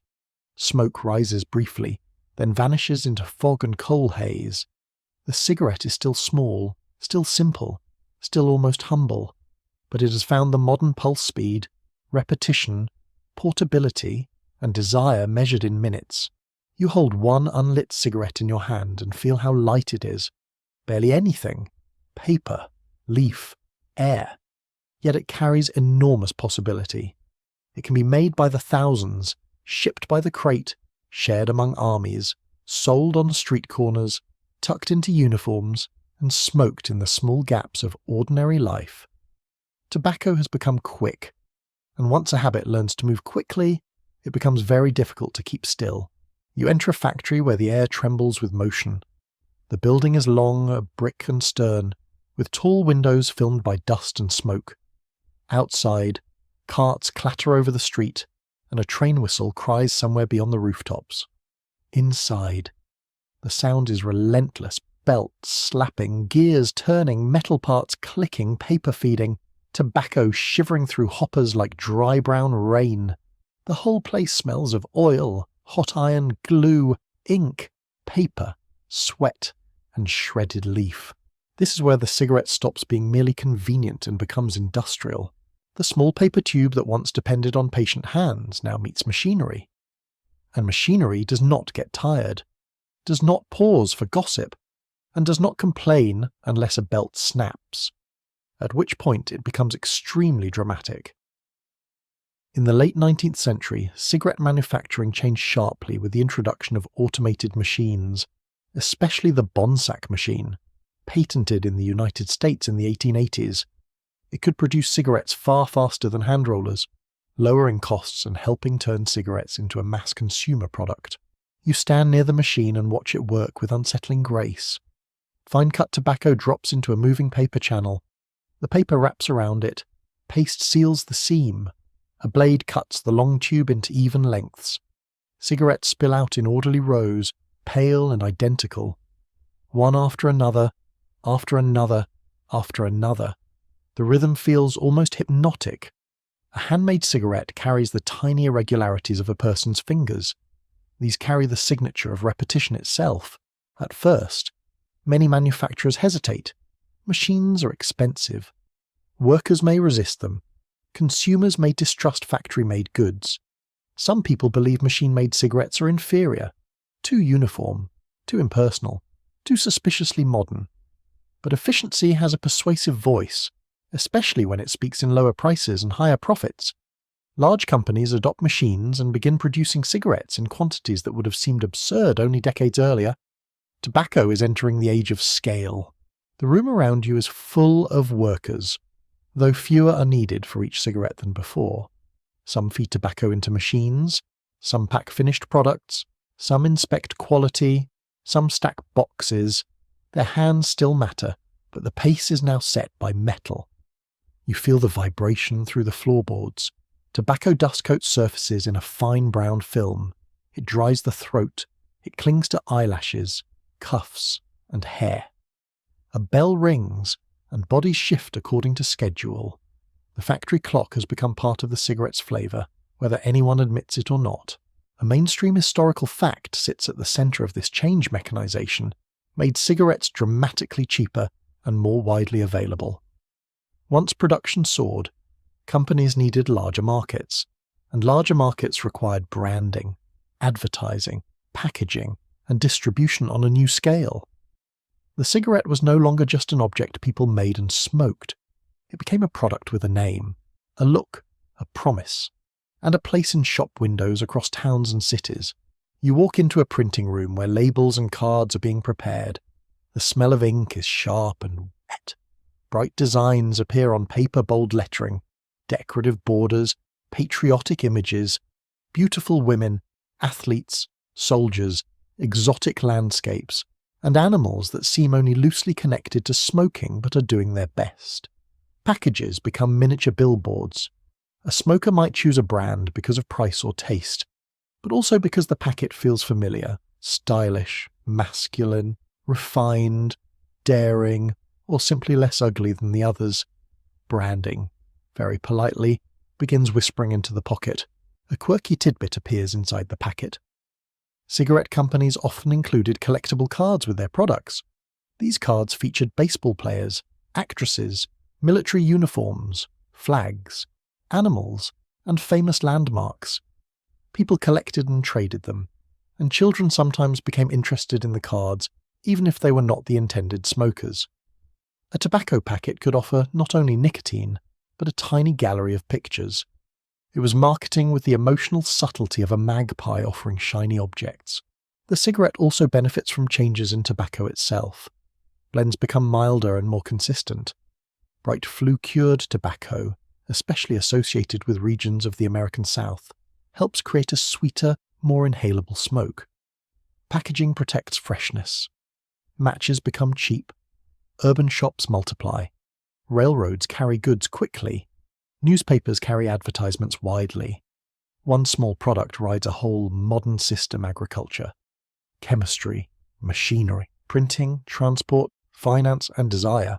Scholars still debate whether the cigarette's explosion in popularity was driven more by machine production or by advertising that taught consumers to see cigarettes as symbols of identity. The two forces fed each other. Machines made enormous supply possible. Advertising made enormous demand imaginable. Cheapness opened the door, but images, slogans, coupons, and repetition invited people to walk through it, again and again. You step out of the factory and into a city evening. The street is damp from recent rain. Gas lamps glow in halos. A shopkeeper arranges packets behind glass. A young clerk buys a pack with coins saved from wages. A newsboy shouts headlines. A man in a bowler hat lights a cigarette while waiting for a tram. The flame flares, the paper catches, and the end glows briefly in the cold air. He inhales, exhales, and the smoke blends with fog, coal soot, and the breath of hundreds of strangers moving through the same street. The cigarette fits this city perfectly. It is quick enough for the tram stop, cheap enough for wage earners, neat enough for pockets, and repeatable enough for habit. It belongs to factory breaks, office corridors, railway platforms, boarding houses, music halls, and dim cafes where chairs scrape and someone plays a piano slightly out of tune. It gives the modern person a small pause inside the machinery of the day, a tiny ceremony for people who no longer have much time for ceremonies. Inside company offices, men study sales figures and territory maps. They plan promotions, discounts, competitions, and brand expansion. Tobacco is no longer only grown and cured, it is managed. It has departments, it has strategy, it probably has meetings. Which is how you know any plant has truly been absorbed by civilization. The leaf that once dried in quiet sheds now moves through corporations with ledgers, lawyers, agents, and executives. Night settles over the factory district. The machines slow, then stop, leaving behind a ringing silence. Tobacco dust hangs in the still air. Finished cigarettes rest in cartons, ready to travel by rail, ship, wagon, and hand. They are identical, light, and waiting. Industry has given tobacco a new body, slender and paper-wrapped, multiplied beyond counting. The smoke that rises from it will seem personal to each smoker, but behind every little ember stands the roar of machines, the ink of advertisements, and the vast, quiet appetite of mass production. You find yourself beneath a grey military sky, where the ground has been churned into mud, and the air smells of wet wool, metal, smoke, leather, boiled tea, and fear that no one has quite admitted aloud. Rain taps on helmets, canvas, crates, and the backs of tired hands. Somewhere in the distance, artillery mutters like a storm with paperwork. Men wait in trenches, camps, ships, hospitals, and railway stations, learning that war is not only terror, it is also boredom, cold feet, bad food, long queues, and the delicate art of pretending a blanket is dry. A cigarette glows in the cupped hands of a soldier. The flame is protected from the wind. The paper catches. Smoke rises, pale against the damp air. Around him, others notice. One asks for a light. Another asks for a cigarette. A third has none to offer, but promises repayment later, which is how many small economies begin. Especially among people with empty pockets and tired nerves. Tobacco becomes comfort, currency, ritual, and reward. In wartime, the cigarette is not just a habit. It is a small controlled fire in a world where almost nothing else feels controlled. A major historical fact stands here clearly during the First and Second World Wars. Cigarettes became deeply associated with soldiers' daily lives, often distributed through military rations, relief organisations, charities, and commercial supply networks. Armies and aid groups sent tobacco to troops because it was believed to boost morale, soothe nerves, fill idle hours, and offer a familiar pleasure under extreme conditions.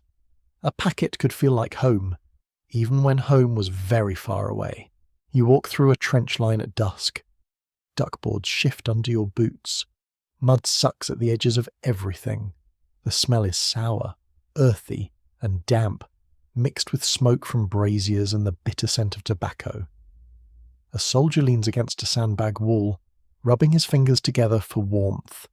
He smokes slowly, eyes half closed, as if the cigarette has created a room around him, invisible, but private. For 3 minutes, he's not only a uniform, he's a person breathing, waiting, remembering. The tactile world is harsh. Wool scratches the neck, boots stiffen with mud, fingers crack in cold weather. Cigarette paper feels delicate by contrast, almost absurdly fragile. The match flame warms the fingertips. Smoke catches in the throat, then settles into the chest with a familiar burn. The body learns the timing inhale, pause, exhale, watch. The little cloud becomes a clock of its own. A quirky tidbit belongs to the trenches and camp cigarettes could become informal money. Soldiers traded them for food, favours, laundry, souvenirs, information, or simply goodwill. Even non-smokers might keep cigarettes because they were useful for barter. A man with a spare packet could suddenly become popular, which is a beautiful reminder that social status is flexible when everyone is tired and someone has tobacco. In hospitals, wounded soldiers receive cigarettes from nurses, visitors, or aid parcels. In prisoner camps, cigarettes circulate as trade goods. On ships, sailors smoke during watches, leaning into night wind that smells of salt and fuel. In training camps, recruits learn to march, clean rifles, curse quietly, and smoke with the weary confidence of men trying to look older than their fear. Posters and advertisements show troops with cigarettes as symbols of courage, fellowship, and calm. The image is powerful, the soldier at rest, cigarette in hand, still steady beneath danger. But there is a darker intimacy here. War accelerates dependence. Cigarettes are available, encouraged, and emotionally useful. Nicotine rewards the brain during stress. The repeated hand-to-mouth motion becomes soothing. Shared lights create bonds. Breaks become smoking breaks. Waiting becomes smoking time. Fear becomes smoking time. Relief becomes smoking time. Soon the habit is woven into the schedule of survival. You might say the cigarette is a poor therapist, but in a trench at midnight, poor therapy can seem better than none. Historians still argue how much wartime cigarette use created new long-term smokers, compared with strengthening habits that were already spreading through civilian society. Some soldiers had smoked before enlistment, others began during service and carried the habit home. The problem is tangled because war changes everything at once: stress, masculinity, advertising, availability, peer pressure, boredom, and the authority of institutions handing out tobacco with the casual confidence of people not yet reading future medical journals. You enter a supply tent, crates are stacked under canvas, the air smells of damp wood, paper, and a leaf tobacco. Packages from home contain socks, sweets, letters, and cigarettes. Charitable campaigns ask civilians to send smokes to soldiers, framing the gift as patriotic kindness. A mother may tuck a packet beside a note. A sweetheart may include tobacco with a photograph. A factory worker may buy a small donation tin. Each cigarette carries affection, duty, and a quiet assumption that this is what comfort looks like. The soundscape changes as night deepens. Boots splash through mud. A kettle rattles. Someone laughs too loudly at a joke that is not very funny, but everyone accepts it because laughter has to work harder here. A match strikes with a tiny scratch. For a moment, faces appear in orange light, young, exhausted, shadowed. Then darkness returns, with little red points glowing along the trench like low stars. In the Second World War, cigarettes again travel with armies across continents and oceans. They appear in ration packs, mess halls, airfields, barracks, and victory photographs. American cigarette brands spread widely with troops, helping build global recognition. Smoking becomes part of the visual language of wartime adulthood: the pilot beside his aircraft, the nurse on a break, the sailor on deck, the infantryman crouched beside a road. The cigarette suggests endurance, confidence, and a strangely stylish indifference to discomfort. Very useful imagery, if one ignores the lungs quietly filing complaints. You pause beside a soldier writing a letter by dim light. His cigarette rests in an ashtray made from an empty tin. Smoke curls upward and stains the canvas above him. He writes of weather, friends, and ordinary things, because ordinary things are safer to send home. The cigarette burns down while he searches for words that will not frighten the reader. Outside, engines rumble. Inside, the smoke makes the tent feel briefly smaller, warmer, almost domestic. By morning, the ground steams under weak sunlight. Cigarette ends lie in mud, beside shell casings, ration tins, boot prints, and scraps of paper. They are tiny remains of waiting. Each one marks a pause, a conversation, a fear swallowed, a story told, a silence shared. Tobacco has become the soldier's companion, passed from hand to hand across trenches, ships, barracks, and battlefields. It offers comfort without solving anything, which is perhaps why it feels so human small, flawed, warm, and burning down slowly in the cold. You enter a theatre where the carpet is dark, the seats are plush, and the air smells of perfume, dust, velvet, warm electric bulbs, and tobacco smoke drifting lazily beneath the balcony. The screen glows silver in the darkness.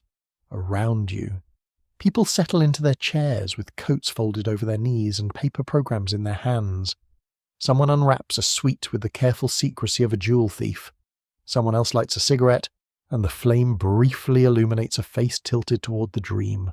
On the screen, a movie star turns slightly, pauses, and raises a cigarette. The gesture is calm, elegant, almost musical. Smoke leaves the lips in a slow ribbon, catching the studio light. The scene says many things without speaking. Desire, trouble, control, loneliness, confidence. A person with a cigarette seems to know something, even if that something is only where the ashtray is. In the 20th century, especially from the 1920s through the 1960s, cigarettes became deeply tied to glamour through film, advertising, magazines, radio, and later television. Tobacco companies did not simply sell a product, they sold moods. A cigarette could appear modern, romantic, rebellious, healthy, sophisticated, masculine, feminine, patriotic, intellectual, athletic, or relaxed, depending on the campaign. That is quite a wardrobe for shredded leaves in paper, but marketing has never been shy. You walk through a film studio, the floor is marked with tape. Lights hang overhead, hot and bright, painted walls pretend to be city streets, hotel rooms, nightclubs, and apartments where nobody seems to worry about rent. The smell is a mix of makeup powder, sawdust, hot cables, coffee, and cigarette smoke. Actors smoke between takes, directors smoke while thinking, writers smoke while not writing, crew members smoke because everyone else is smoking, and also because the break is short. The cigarette becomes a prop with emotional grammar. A nervous character lights one too quickly. A detective lets smoke curl through a hard silence. A glamorous woman uses a long holder, making the hand look graceful and untouchable. A villain stubs one out with precision. A weary hero shares a light. Smoking gives actors something to do with their hands, and cinema loves hands. Fingers reveal what faces hide. A mainstream historical fact shines through the haze tobacco advertising used endorsements. Celebrity associations and mass media to normalize smoking and make it desirable. In the mid-20th century, some advertisements even featured doctors or medical language to reassure consumers. The message was not subtle. Smoke this brand, and you are calmer, cooler, slimmer, stronger, more charming, more successful, and possibly surrounded by people who admire your excellent judgment. The lungs, unfortunately, were not invited to the meeting. You step into an advertising office where men in suits and women at drafting tables shape desire into slogans and images. The room smells of ink, paper, hair tonic, cigarette smoke, and ambition. On the walls are sketches of smiling couples, pilots, cowboys, singers, athletes, and physicians in white coats. A copywriter taps ash into a tray already crowded with evidence. He searches for a phrase that will make danger feel like personality. This is not sorcery. Exactly. It is research, psychology, repetition, colour, placement, and the ancient human weakness for wanting to look like the people in pictures. A quirky tidbit from this smoky era, some cigarette brands sponsored radio and television programs so thoroughly that entertainment and tobacco became almost braided together. Variety shows, comedy programs, and quiz shows carried brand names into living rooms. Families gathered to listen or watch. And cigarettes appeared not as interruptions but as part of the evening's atmosphere. Imagine a sponsor so present it becomes almost another relative, only with better packaging and worse long-term advice. You move into a city apartment in the 1940s. A radio glows on a table. Rain taps against the window. A woman sits in an armchair. Her shoes slipped off. A cigarette resting between two fingers. Smoke rises into lamplight while music plays softly. On a magazine nearby, an advertisement shows a smiling couple in evening clothes. The promise is simple. Smoking belongs to modern life. It belongs to romance, work, war, leisure, nerves, celebration, and exhaustion. There is a cigarette for every mood, which sounds convenient until you notice every mood has become an invitation. Women become a major target of cigarette marketing, though the process changes over time. In some earlier periods, public smoking by women could be judged harshly in many social circles. Advertisers learned to link cigarettes to independence, slenderness, fashion, and confidence. Campaigns encouraged women to see smoking as a symbol of modern freedom. There is something particularly sharp about selling liberation in a packet that creates dependence. History does enjoy irony, though it rarely asks permission first. The sensory world of smoke becomes everywhere.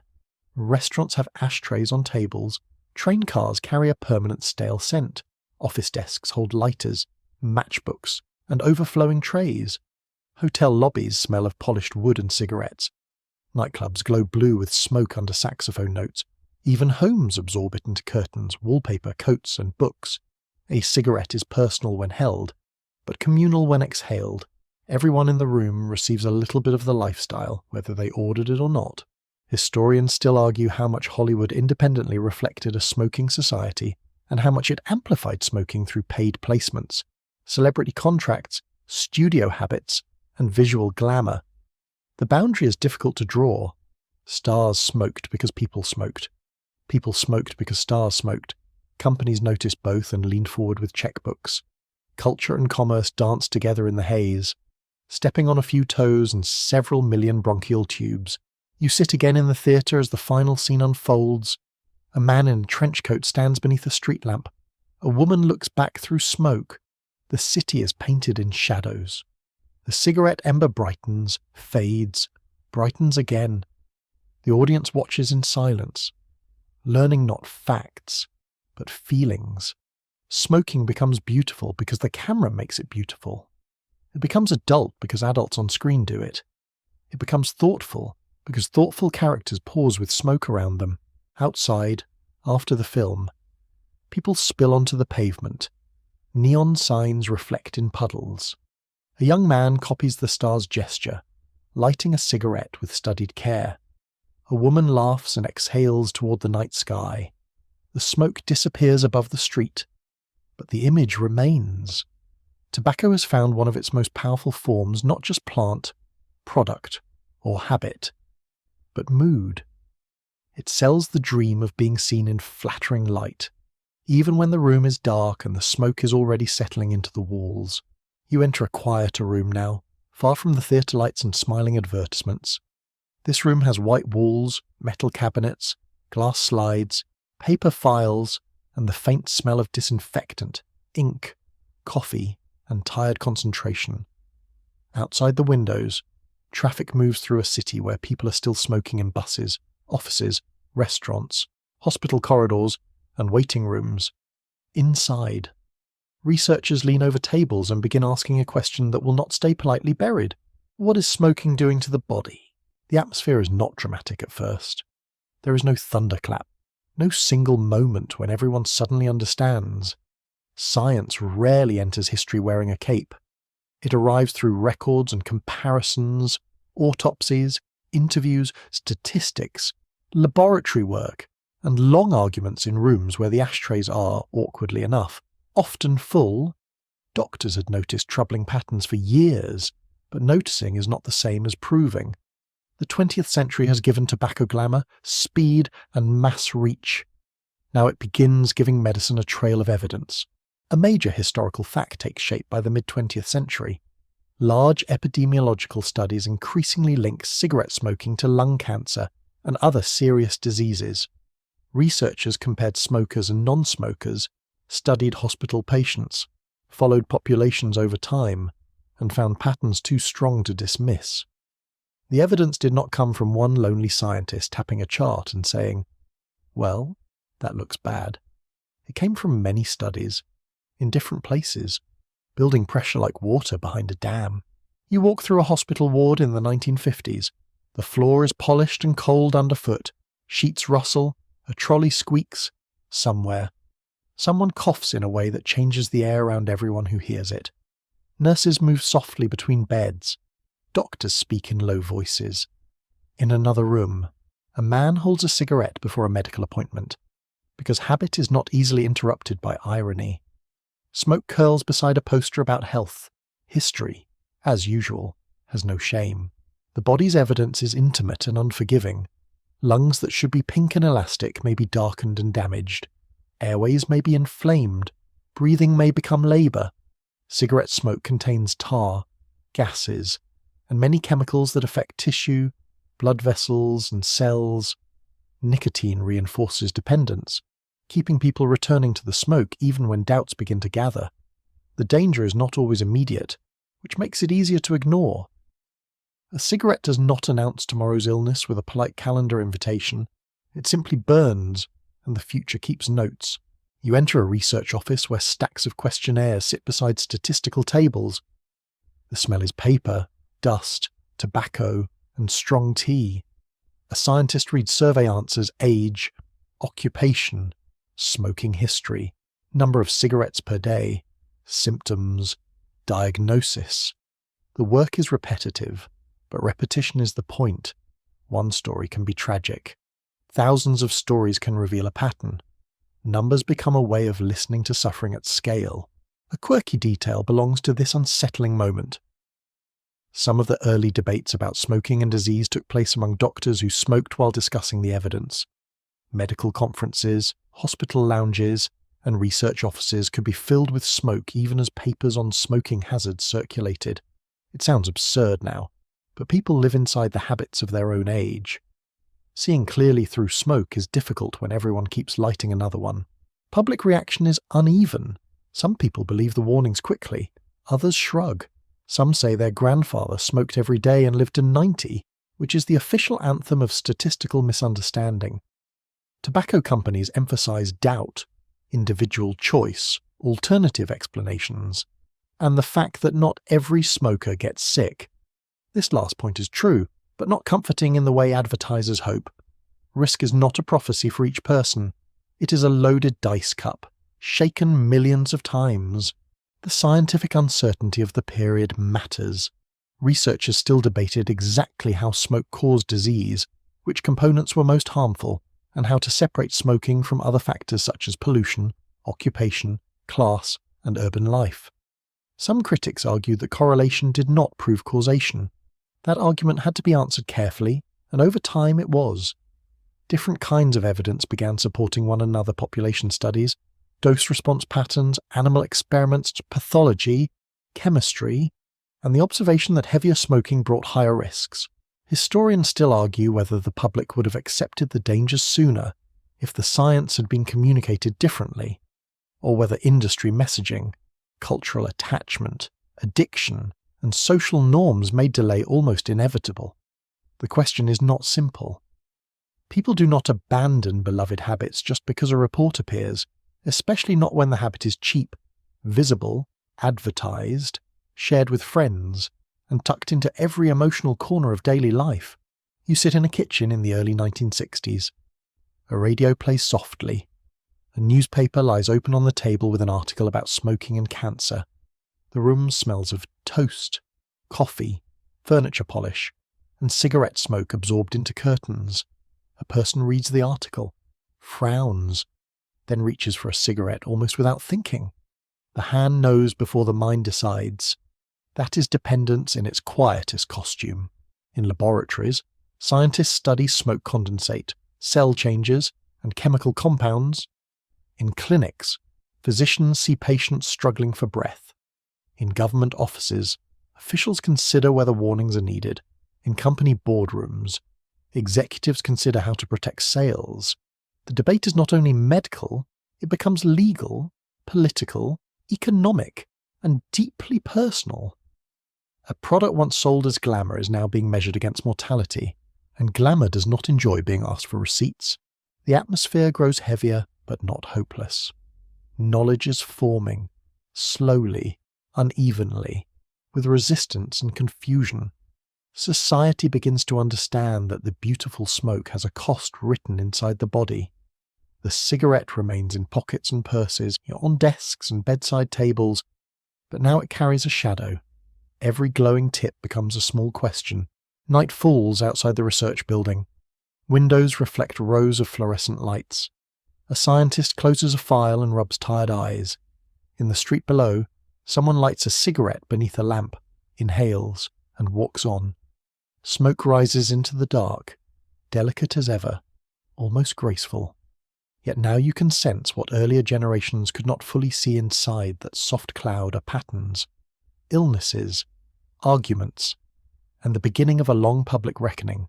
You enter a boardroom where the carpet is thick, the windows are sealed, and the air smells of polished wood, coffee, paper, expensive suits, and cigarette smoke that has nowhere else to go. Ashtrays sit on the table like little silver ponds. Men lean back in chairs, some calm, some tense, all surrounded by reports, market figures, legal memos, and the unpleasant sensation that the weather has changed. Outside this room, doctors and researchers are speaking more loudly about disease. Inside, the tobacco industry is learning how to answer without truly answering. It does not need to prove cigarettes are safe. That would be difficult, and difficulty is so inconvenient. Instead, it can emphasize uncertainty, call for more research, question methods, promote alternative explanations, and remind the public that life itself is full of risks. This strategy is subtle in the way a velvet curtain is subtle, soft to the touch, very good at blocking light. A major historical fact sits at the center of this period. Tobacco companies spent decades resisting and complicating the growing scientific consensus about smoking's harms. They funded research, hired public relations experts, challenged studies, promoted filtered and low-tar products, and used marketing to reassure smokers. Their goal was not always to win a scientific argument outright. Often, it was enough to keep doubt alive, because doubt can be very profitable when sold by the carton. You stand near a long table where a public relations advisor flips through a draft statement. The paper makes a dry whisper. The language is careful, calm, and polished until almost nothing sharp remains. It speaks of questions, ongoing studies, responsible inquiry, and the need to avoid panic. It sounds reasonable. That is the danger. A soothing sentence can be a pillow placed over a very loud fact. The industry understands that smokers are worried, so it offers new designs and new promises. Filters appear as symbols of modern safety. Some brands advertise mildness, smoothness, purity, lower tar, better taste, scientific improvement, and other comforting ideas. The filter itself looks reassuring, neat, white, technological, sensible. It suggests that someone has solved the problem, or at least wrapped it in cork-coloured paper. Many smokers switch brands rather than quit, which is exactly the kind of compromise a company can applaud with both hands. You hold a filtered cigarette and feel its tidy construction. The paper is smooth. The tobacco is packed evenly. The filter is firm between your fingers. It looks cleaner than older forms, as if design has gently washed away danger. But appearance is a talented liar. Many so-called safer cigarettes still deliver addictive nicotine and harmful smoke. Some smokers compensate by inhaling more deeply or smoking more often, trying to get the dose their bodies expect. The body, inconveniently, does not read marketing copy. In a laboratory sponsored by industry money, white-coated researchers test smoke, machines, filters, additives, and measurements. The room smells of chemicals, paper, tobacco, and metal equipment warming under lamps. Some research is genuine, some is selective. Some asks narrow questions that avoid wider truths. Science can illuminate, but it can also be arranged like furniture to make a room look larger than it is. Funding does not automatically make findings false, but it does make motives worth watching. A quirky tidbit belongs to this smoky theatre of reassurance. Cigarette filters were sometimes advertised with almost magical confidence. Yet early filters could shed tiny fibres or change smoking behaviour in unexpected ways. Some brands even use dramatic demonstrations to show trapped tar, turning the filter into a stage prop. Look, the advertisements seem to say, "The bad stuff is caught. Please do not ask how much remains, what else is in the smoke, or why your throat still feels like a dusty attic." The industry also becomes skilled at segmentation. There are cigarettes for rugged men, elegant women, young adults, professionals, bargain hunters, patriots, rebels, and people who apparently require a mountain landscape before inhaling. Advertising creates emotional neighborhoods, then invites each smoker to move in. A cowboy in a wide-open landscape can sell freedom. A slim cigarette can sell control. A menthol brand can sell freshness. A gold packet can sell success. None of these images has lungs, which is convenient for everyone except the customer. You walk through a marketing office where walls are covered with layouts.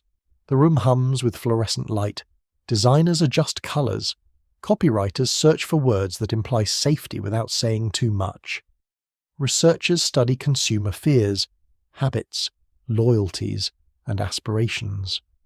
The smell of ink blends with smoke from the very product being defended.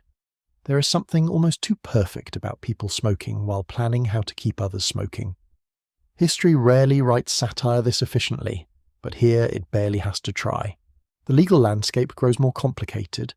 Lawsuits appear, governments investigate, health agencies issue reports. Journalists ask harder questions. Internal documents, though not yet widely visible to the public for much of this period, reveal a deeper awareness within parts of the industry than advertisements admit. The gap between private knowledge and public messaging becomes one of the defining moral features of tobacco's modern history. Historians still debate how to weigh the responsibility of companies against the broader culture that normalized smoking for so long. Smokers made choices, yes, but choices are shaped by addiction, advertising, social pressure, incomplete information, and products engineered for repeat use. The neat phrase personal responsibility sounds tidy until you place it beside billion-dollar campaigns, chemical dependence, and decades of managed doubt. Then it becomes less tidy, more like a drawer full of tangled string. You step into a living room where a television glows in black and white. A commercial shows smiling people in clean clothes, outdoors in bright air, holding cigarettes as if the future is personally approved. The room itself smells of dinner, upholstery, and smoke. A child plays on the carpet beside an ashtray. An adult watches the advertisement, then reaches for the pack on the side table. The message has landed softly, almost invisibly. It does not force the hand, it simply makes the hand feel normal. Meanwhile, public health voices grow firmer. Medical associations, researchers, and government officials begin pushing back. Reports describe links to lung cancer, heart disease, chronic bronchitis, emphysema, and risks from smoking during pregnancy. The more evidence gathers, the more difficult it becomes to pretend this is only a debate among equally balanced opinions. Still, the industry's delay tactics work for a long time. Doubt does not need to last forever to be effective. It only needs to last long enough for another generation to buy, smoke, and struggle to quit. The atmosphere in the boardroom grows late and stale. Cigarette ends fill the ashtrays, coffee cools in cups.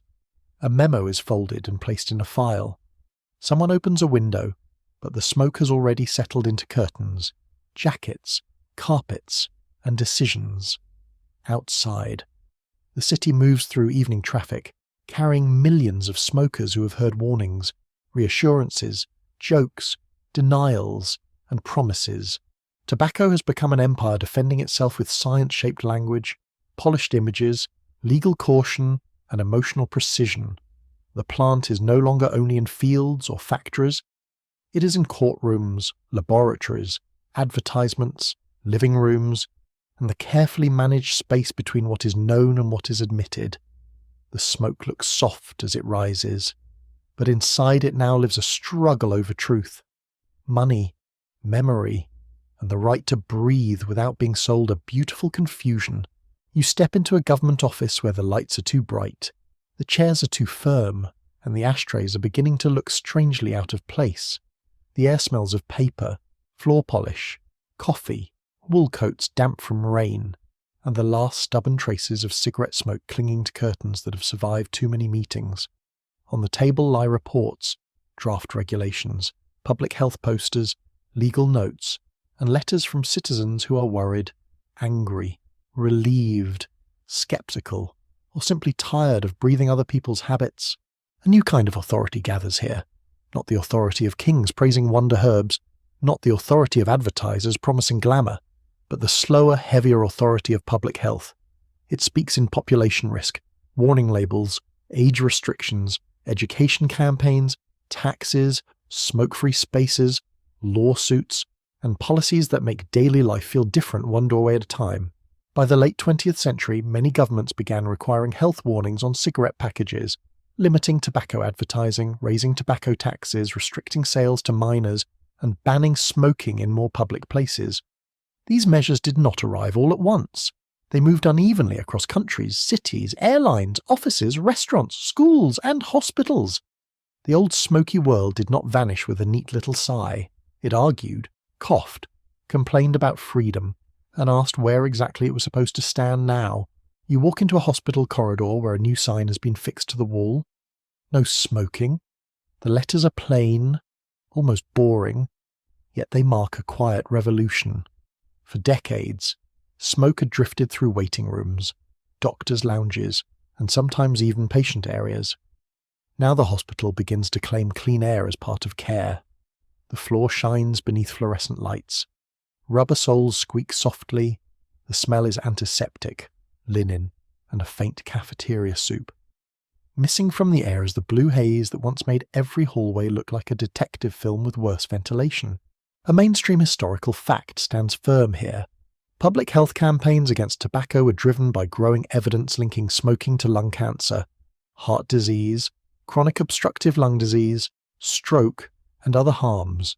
Officials learned that information alone was not enough. People needed warnings, yes, but also environments that made smoking less automatic. A person trying to quit has a harder time when every desk, bus, train seat, and restaurant table says, "Please continue. We have provided an ashtray." You enter a print shop producing warning labels and posters. Ink rolls over paper with a wet mechanical rhythm. Posters show diseased lungs, broken cigarettes, worried families, children near smoke, and blunt phrases meant to interrupt habit. Some are gentle, some are alarming. Some have all the subtlety of a frying pan dropped on a tiled floor. Public health messaging begins competing directly with decades of tobacco imagery. Instead of romance, illness. Instead of freedom, dependence. Instead of the cool exhale, the difficult breath. A quirky little detail appears in the world of bans and labels. Ashtrays become historical artifacts almost overnight in some places. Restaurants once ordered them by the crate. Airlines built them into armrests. Offices placed them in conference rooms as naturally as notepads. Then, gradually, they disappear into storage rooms, thrift shops, garages, and museums. An object that once said, "Welcome," begins to say, "Remember when everyone thought this was normal?" History loves turning yesterday's furniture into evidence. The change is social as much as legal. In restaurants, smokers are moved to separate sections, then farther away, then outside. On airplanes, smoking rows shrink, then disappear. Office workers leave desks and gather near doorways, loading docks, and parking lots. The ritual shifts from inclusion to exile. The smoker who once lit up at the table now stands in the rain beneath a narrow awning, defending a tiny ember from the wind. There is a melancholy little poetry to it, though also a lot of damp socks. You stand beside one of these doorways in winter. The air is cold enough to sting your cheeks. A group of smokers huddles together, coats pulled tight, exhaling white breath and grey smoke into the same air. They joke about being treated like outlaws. They share lighters. They discuss quitting, not quitting, trying again, failing again. Addiction becomes more visible when it has to step outside. The body's need is no longer hidden beneath restaurant chatter or office routine. It is standing under a security light, shivering. Taxes become another tool. Governments raise cigarette prices to discourage use, especially among young people, while also collecting revenue that can fund health programs. This strategy is controversial because it can burden poorer smokers more heavily. Yet price increases are among the most effective ways to reduce consumption at a population level. Public health is often practical rather than elegant. It does not always win applause. Sometimes it wins by making the harmful thing more expensive and less convenient, which is not poetic, but neither is emphysema. Lawsuits add pressure. Individuals, states, and governments challenge tobacco companies over health costs, marketing practices, and public deception. Courtrooms become another stage in the struggle. The atmosphere there is very different from the factory floor or smoky cinema. It smells of varnished benches, paper exhibits, old carpet, and controlled language. Lawyers argue about responsibility, evidence, damages, and what companies knew. Internal documents begin to matter.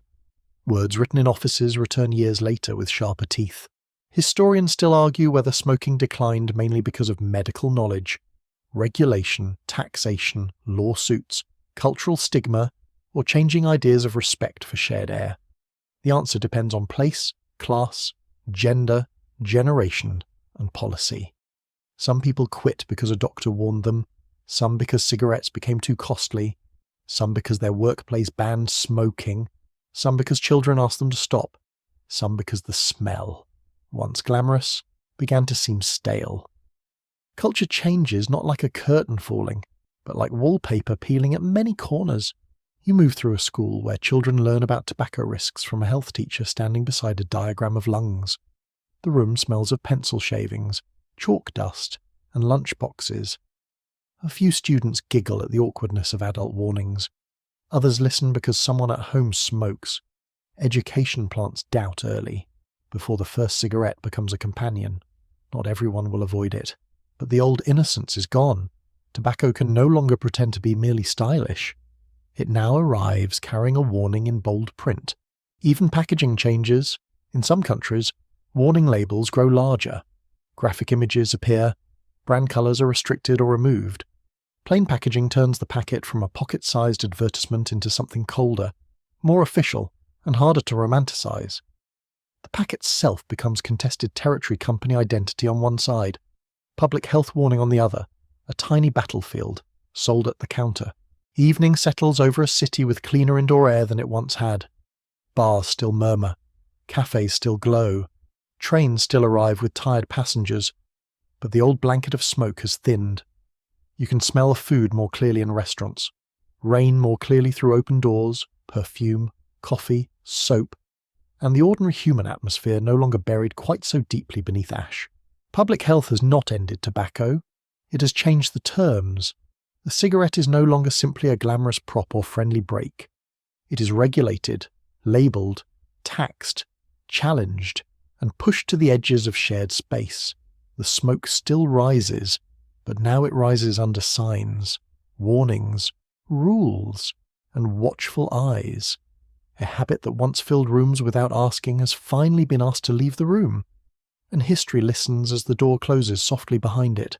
You enter the late 20th century through an airport terminal, where glass walls reflect moving crowds and cigarette smoke still lingers in corners marked by metal signs. Suitcases roll over polished floors. Public announcements echo overhead in calm voices that somehow make every delay sound like a personal growth opportunity. The air smells of coffee, plastic seats, jet fuel, perfume, and the stale remains of a smoking lounge sealed behind cloudy glass. In some countries, the cigarette is beginning to lose its old confidence. Warning labels have grown louder, officers are changing their rules, doctors speak more directly, parents worry. Restaurants divide their rooms. Smokers start noticing the little frown that appears when they reach for a lighter at dinner. Tobacco is no longer the easy symbol of glamour it once was. It has become defensive, controversial, and increasingly unwelcome in places where it used to sit with its feet on the furniture. Yet the story does not become simple. As smoking rates fall in many wealthier countries, tobacco companies look more aggressively toward markets where regulations are weaker, populations are younger, public health systems have less money, and advertising may still reach people with fewer restrictions. The pattern is familiar when one door begins to close.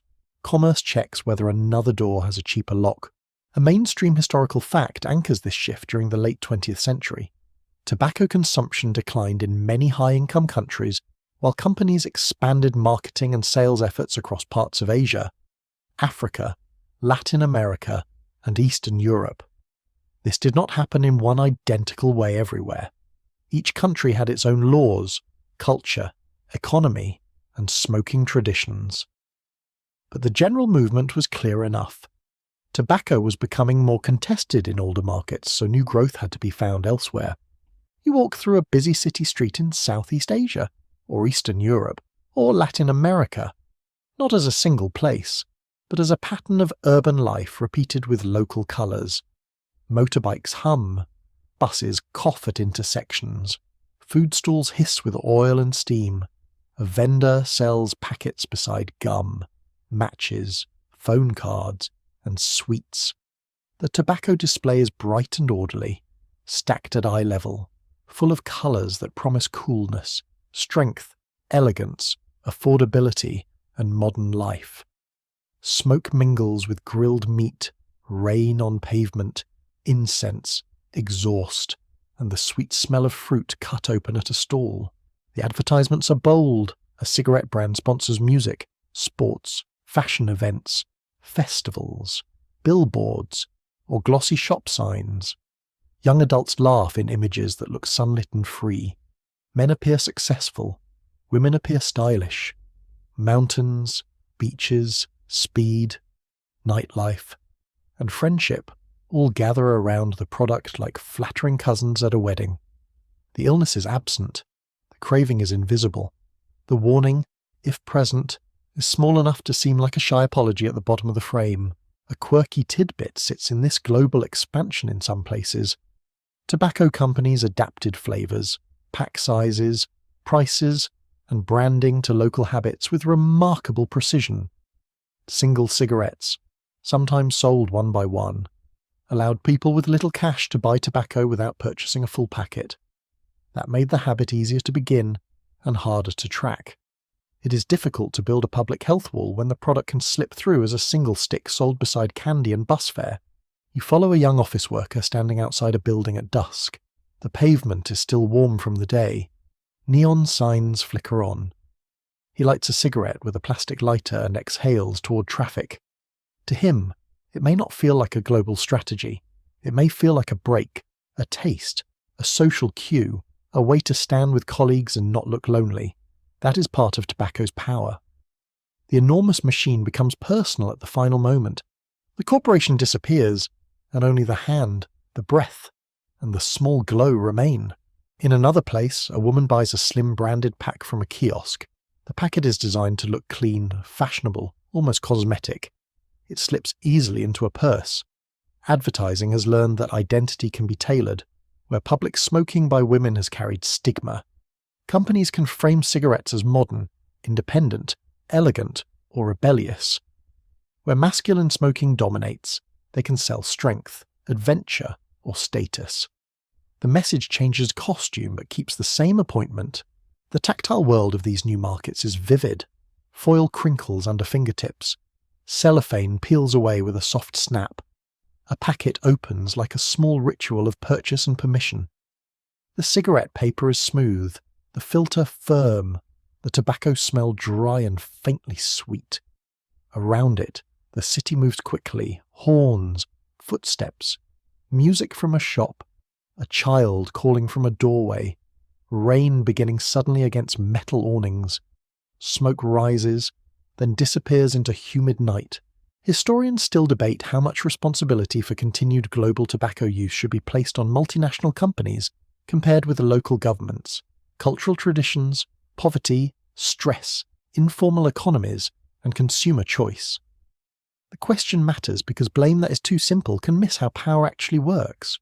A smoker chooses, yes, but choices are shaped by price, advertising, addiction, law, family, work, stress, and what seems normal in the street outside. Freedom is real, but it does not float in empty air. International public health organizations begin responding with stronger global cooperation. Anti-smoking campaigns spread across borders. Governments consider advertising bans, warning labels, clean indoor air laws, taxation, and restrictions on sales to children. Some countries move quickly, others struggle against industry pressure, smuggling, enforcement problems, and the appeal of tax revenue. Tobacco policy becomes a global tug-of-war between public health and profit, with millions of ordinary lungs in the middle, which is not exactly where lungs prefer to be. You enter a small rural shop near evening. The counter is wooden, polished by years of elbows and coins. Chickens murmur outside. A radio plays softly. The owner sells rice, soap, batteries, tea, and cigarettes. A few packets hang from a string behind the counter. In places like this, tobacco is not a glamorous billboard, it is simply part of everyday commerce, as ordinary as matches. That ordinariness may be more powerful than glamour. Glamour announces itself. Ordinary things just become habits. The global tobacco map becomes uneven. In some cities, smoking declines and smoke-free spaces expand. In others, cigarette use rises among young people. Some countries face growing burdens of tobacco-related disease decades after the habit spreads widely, because illness often arrives late, like a bill sent to the next generation. The delay makes prevention difficult. By the time hospitals fill with consequences, the advertisements that helped sell the habit may already have changed their colours. Night settles over the airport again. In one part of the world, a smoking lounge closes. In another, a new billboard lights up over a crowded road. Tobacco has not vanished. It has migrated, adapted, translated itself into new languages, prices, packets, and promises. The smoke drifts across borders more easily than regret, carried by trade agreements, marketing plans, personal stress, social belonging, and the ancient human wish for a small pause in a difficult day. You arrive in the 21st century inside a shop that feels less like an old tobacco counter and more like a tiny technology showroom. The walls are clean, the lights are cool. Glass cases hold sleek devices in black, silver, blue, rose gold, and colours with names that sound as though they were invented during a very serious meeting about clouds. The air smells faintly sweet, not like cured leaf or ash, but like mango, mint, vanilla, bubblegum, coffee, and something called frost that probably never met a glacier. Here, tobacco changes costume again. The old cigarette has a rival, or perhaps a descendant wearing headphones. Electronic cigarettes, vape pens, pod systems, heated tobacco products, nicotine pouches, and other new delivery devices enter daily life with promises of innovation. Some heat liquid into aerosol, some heat processed tobacco without burning it. Some avoid smoke entirely but keep nicotine close. The match, ashtray, and glowing paper tip no longer define the habit. Nicotine has learned to travel through batteries, cartridges, coils, chargers, flavoured liquids, and minimalist packaging. A mainstream historical fact is clear e-cigarettes became widely visible in the 2000s and 2010s, promoted by some users and companies as alternatives to combustible cigarettes. Their rise created intense debate among public health experts. Supporters argued that switching completely from smoking to lower-risk nicotine products could reduce harm for adult smokers. Critics warned about youth uptake, nicotine dependence, uncertain long-term effects, aggressive marketing, and flavoured products that made the devices appealing to people who might never have smoked. The conversation quickly became complicated, because apparently tobacco history looked at simplicity and decided not today. You step outside the shop into a city evening, rain has just passed, and the pavement shines under streetlights. A young person lifts a small device to their mouth. There is no lighter, no flame, no ash, a soft click, a breath. A white cloud blooms and drifts away, smelling of cool mint and artificial fruit. It disappears faster than the cigarette smoke and leaves less visible dirt behind. Yet, it still marks the air. The gesture is familiar and strange at once, hand to mouth. Inhale, exhale, pause. The ancient rhythm remains, dressed in plastic and circuitry. The tactile world has changed. A cigarette is soft, papery, and brief. A vape device is smooth, hard, rechargeable, and designed to feel modern. It rests in the hand like a gadget, not a vice. Some are disposable, light and bright, used until empty and thrown away. Others are refillable, with small bottles of liquid, replaceable coils, settings, screens, and rituals of maintenance. The smell of tobacco leaf is often absent. Instead, there is sweetness, coldness, and chemical perfume. The old odour that clung to curtains has been replaced by a cloud that may smell like dessert behaving suspiciously. A quirky tidbit floats through this vaporous landscape. Some vape communities became deeply technical, with enthusiasts discussing coil resistance, wattage, airflow, cloud size, and flavour mixing in language that can sound like a cross between engineering class and a bakery menu. People competed to make enormous vapour clouds, turning nicotine delivery into performance. Somewhere, an old pipe smoker would probably stare, blink twice, and ask whether anyone still owns a normal chair. But behind the novelty is an old engine dependence. Nicotine remains the central character. It can sharpen attention briefly, calm withdrawal, and create powerful patterns of craving. Modern devices can deliver nicotine efficiently, sometimes in high concentrations, especially with nicotine salts used in many pod systems. The experience may feel smoother than smoke, which can make frequent use easier. A person can take a puff in a bedroom, outside a cafe, beside a bus stop, or between tasks, sometimes without the same lingering smell that once revealed a smoker immediately. You enter a school restroom where faint fruit scent hangs in the air. The tiles are cold. Fluorescent lights buzz overhead. A student slips a small device into a sleeve as footsteps approach. This scene alarms parents, teachers, and health officials in many countries. Vaping does not carry the same visual weight as cigarettes. It can be discreet, flavoured, and wrapped in the language of tech. For teenagers, that combination has obvious appeal, because teenagers have never needed much help locating forbidden things that fit in pockets. Governments respond unevenly. Some encourage regulated alternatives for adult smokers while restricting youth access and advertising. Others ban certain products, flavours, or imports. Some struggle to keep pace with a market that changes quickly, where new devices appear as soon as old rules are written. Shops move online. Social media spreads images faster than posters ever could. Influencers, reviews, tricks, and brand aesthetics replace the old magazine glamour. The cigarette billboard has become a phone screen, glowing quietly in the hand at midnight. Historians still argue whether vaping will be remembered mainly as a harm reduction tool, a youth nicotine crisis, a corporate reinvention of addiction, or all of these at once in different places. Public health debates often turn on comparison. Compared with smoking, some products may expose users to fewer toxic substances if they switch completely. Compared with not using nicotine at all, they introduce new risks and dependence. That little phrase, compared with, does a great deal of work. It is the hinge on which many arguments swing. Heated tobacco products add another layer. These devices warm processed tobacco sticks rather than burn them, producing an aerosol that tastes closer to tobacco than many vapes. Companies present them as cleaner, more controlled, more modern. The design language is polished chargers, cases, lights, smooth edges, scientific claims, and carefully arranged lifestyle images. The old industry has not disappeared. It has hired designers. You walk through a cafe terrace at night. Some people smoke traditional cigarettes at the curb. Others use slim devices that blink softly. A few hold nicotine pouches behind the lip, invisible except for the small tin on the table. The air contains coffee steam, perfume, damp stone, traffic exhaust, cigarette smoke, and sweet vapour. Tobacco history has become layered rather than replaced. Old and new habits sit side by side, each claiming to be the better answer to the same craving. The atmosphere is strangely calm and unsettled. A cloud rises from a vape and glows briefly in neon light.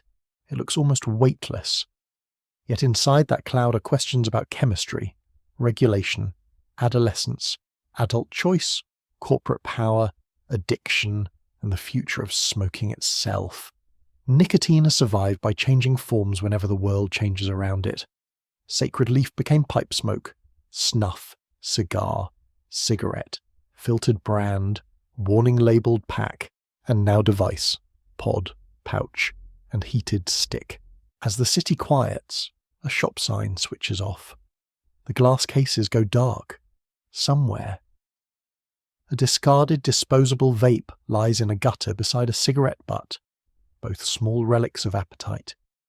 The rain begins again, soft on pavement, washing the street, but not the question. Tobacco's old smoke has thinned in many rooms, yet nicotine has found new doors, new colours, new flavours, and new hands. The plant is less visible now, but its chemistry still whispers through the modern night. You stand in the present, where tobacco is no longer hidden behind romance, but it has not disappeared. It lingers at the edges of buildings, outside cafes, beside bus stops, in convenience stores, in online shops, in clinics, in family stories, in old photographs, and in the quiet private negotiations people have with themselves at difficult hours. The air is cooler now. It smells of rain on pavement, coffee through an open doorway, car exhaust, wet leaves, and somewhere nearby, the unmistakable trace of smoke, a person stands beneath a street lamp, cigarette cupped against the wind. Another walks past with a small vape device in one hand. Someone else carries nicotine gum in a coat pocket, determined to make it through the evening. Nearby, a shop window displays plain packets behind the counter, stripped of glamour in some countries, still brightly branded in others. Tobacco's long history has become uneven, layered, and stubbornly human. One mainstream historical fact now shapes the modern view tobacco use remains one of the leading preventable causes of disease and death worldwide. It is linked to cancers, heart disease, stroke, chronic lung disease, complications in pregnancy, and harm from secondhand smoke. Public health campaigns, taxes, warning labels, smoking bans, and quitting support have reduced smoking in many places, but the burden remains enormous. The old promise of pleasure still meets the later reality of illness, and the distance between them is where so many lives have unfolded. You enter a smoking cessation clinic. The room is modest, warm, and ordinary. A plastic plant stands in the corner with heroic optimism. The air smells faintly of hand soap, paper, and tea. A counsellor speaks gently with someone who has tried to quit several times. There is no scolding here. Addiction rarely responds well to being shouted at, although plenty of people have tried, usually with the tenderness of a dropped saucepan. On the table are nicotine patches, gum, lozenges, and leaflets. There are notes about triggers, stress, alcohol, driving, loneliness, meals, work breaks, grief, celebration, boredom. Tobacco has survived for so long partly because it attaches itself to ordinary moments. It becomes linked to waking up, finishing food, waiting for transport, stepping outside, answering messages, talking with friends, surviving bad news, and pretending to take a break when really the day has simply become too much. The touch of a nicotine patch is soft and slightly cool against the skin. Gum tastes sharp at first, then peppery. A person trying to quit may feel restless, irritable, sleepy, hungry, foggy, or suddenly emotional for reasons that appear from nowhere and bring luggage. The body asks for what it has learned. The mind answers with arguments. The evening stretches. A craving rises, peaks, and passes, though while it is happening, it feels less like a wave and more like a committee meeting inside the ribs. A quirky tidbit belongs to the present old cigarette vending machines, ashtrays, matchbooks, and advertising signs have become collectible objects. People buy them as nostalgia, design history, or decor, sometimes separated from the habit itself. A neon tobacco sign that once invited customers now hangs in a themed bar or private garage, glowing like a memory that has forgotten how much it cost. History is strange that way. Yesterday's persuasion becomes today's antique. You walk into an archive and open a box of old advertisements. The paper smells dry and slightly sweet with age. There are smiling doctors, rugged cowboys, elegant women, cheerful soldiers, athletes, babies near smoking parents, holiday cartons tied with ribbons, and slogans polished until they shine. The images are beautiful in the way dangerous things can be beautiful when framed carefully. They show not just tobacco, but the dreams attached to it: health, glamour, courage, love, freedom, adulthood, sophistication, belonging. Historians still argue whether tobacco's deepest power came from ritual, chemistry, capitalism, colonialism, stress relief, social bonding, or image-making. The honest answer is that all of these mattered. Nicotine shaped the body, advertising shaped desire, taxes shaped states, plantations shaped empires, ceremony shaped meaning, laws shaped public space, families shaped memory. A single leaf passed through all these worlds and became larger than itself. You sit with an older person at a kitchen table. The room smells of soup, dish soap, old wood, and a faint smoke scent that has lived in the walls for decades. They show you a photograph from youth friends in a bar, cigarettes in hand, everyone laughing under dim light. They do not speak with simple regret. Memory is rarely that tidy. Smoking may have harmed them, or someone they loved, but it may also be tangled with friendship, music, work, courtship, nerves, and long nights when life felt wide open. Condemning the product is easier than untangling the feelings. Outside, younger generations inherit a different atmosphere. Many grow up with smoke-free restaurants, school warnings, and graphic labels. Some never see an ashtray indoors. Others encounter nicotine through flavoured vapour, pouches, or social media rather than through a parent's cigarette smoke at the dinner table. The form changes, but the central question remains: how does a society balance pleasure, freedom, profit, addiction, health, and protection of the young? Tobacco's history is not only a story of villains and victims, although it has plenty of both. It is also a story of farmers, healers, sailors, enslaved workers, merchants, monarchs, soldiers, actors, scientists, executives, nurses, lawmakers, parents, teenagers, and people standing outside in the cold promising themselves this is the last one. It is a social history of breath. Who controls it? Who sells it? Who shares it? Who loses it? Who fights to recover it? Even now, the plant itself grows quietly in fields. Broad leaves lift toward the sun, green and soft in the wind. They do not know the names of companies, courts, hospitals, or campaigns. They do not know sacred ceremony or global addiction. People gave tobacco those meanings. People carried it across oceans, wrapped it in paper, taxed it, praised it, doubted it, defended it, restricted it, and tried to leave it behind. The smoke thins in the evening air. A cigarette end glows once, then fades. A vape cloud dissolves under a streetlight. A clinic door closes softly. Somewhere, someone chooses not to buy a pack. Somewhere else, someone is not ready. The story does not end with a clean line because human habits rarely do. It settles instead into questions of care, memory, and choice, carried on the breath. And now the night grows softer, the street quiets. Rain slips gently along the window glass, tracing silver paths through the dark. The old fields, the ports, the courts, the factories, the trenches, the cinemas, the clinics, and the little shops all drift farther away. The smoke that filled so many rooms becomes only a faint blue thread, loosening, thinning, disappearing into the cool air. You breathe in slowly and the air is clear. You breathe out and there is nothing to hold. Just the hush of the world settling down, the soft weight of blankets, the distant murmur of time moving on without hurry.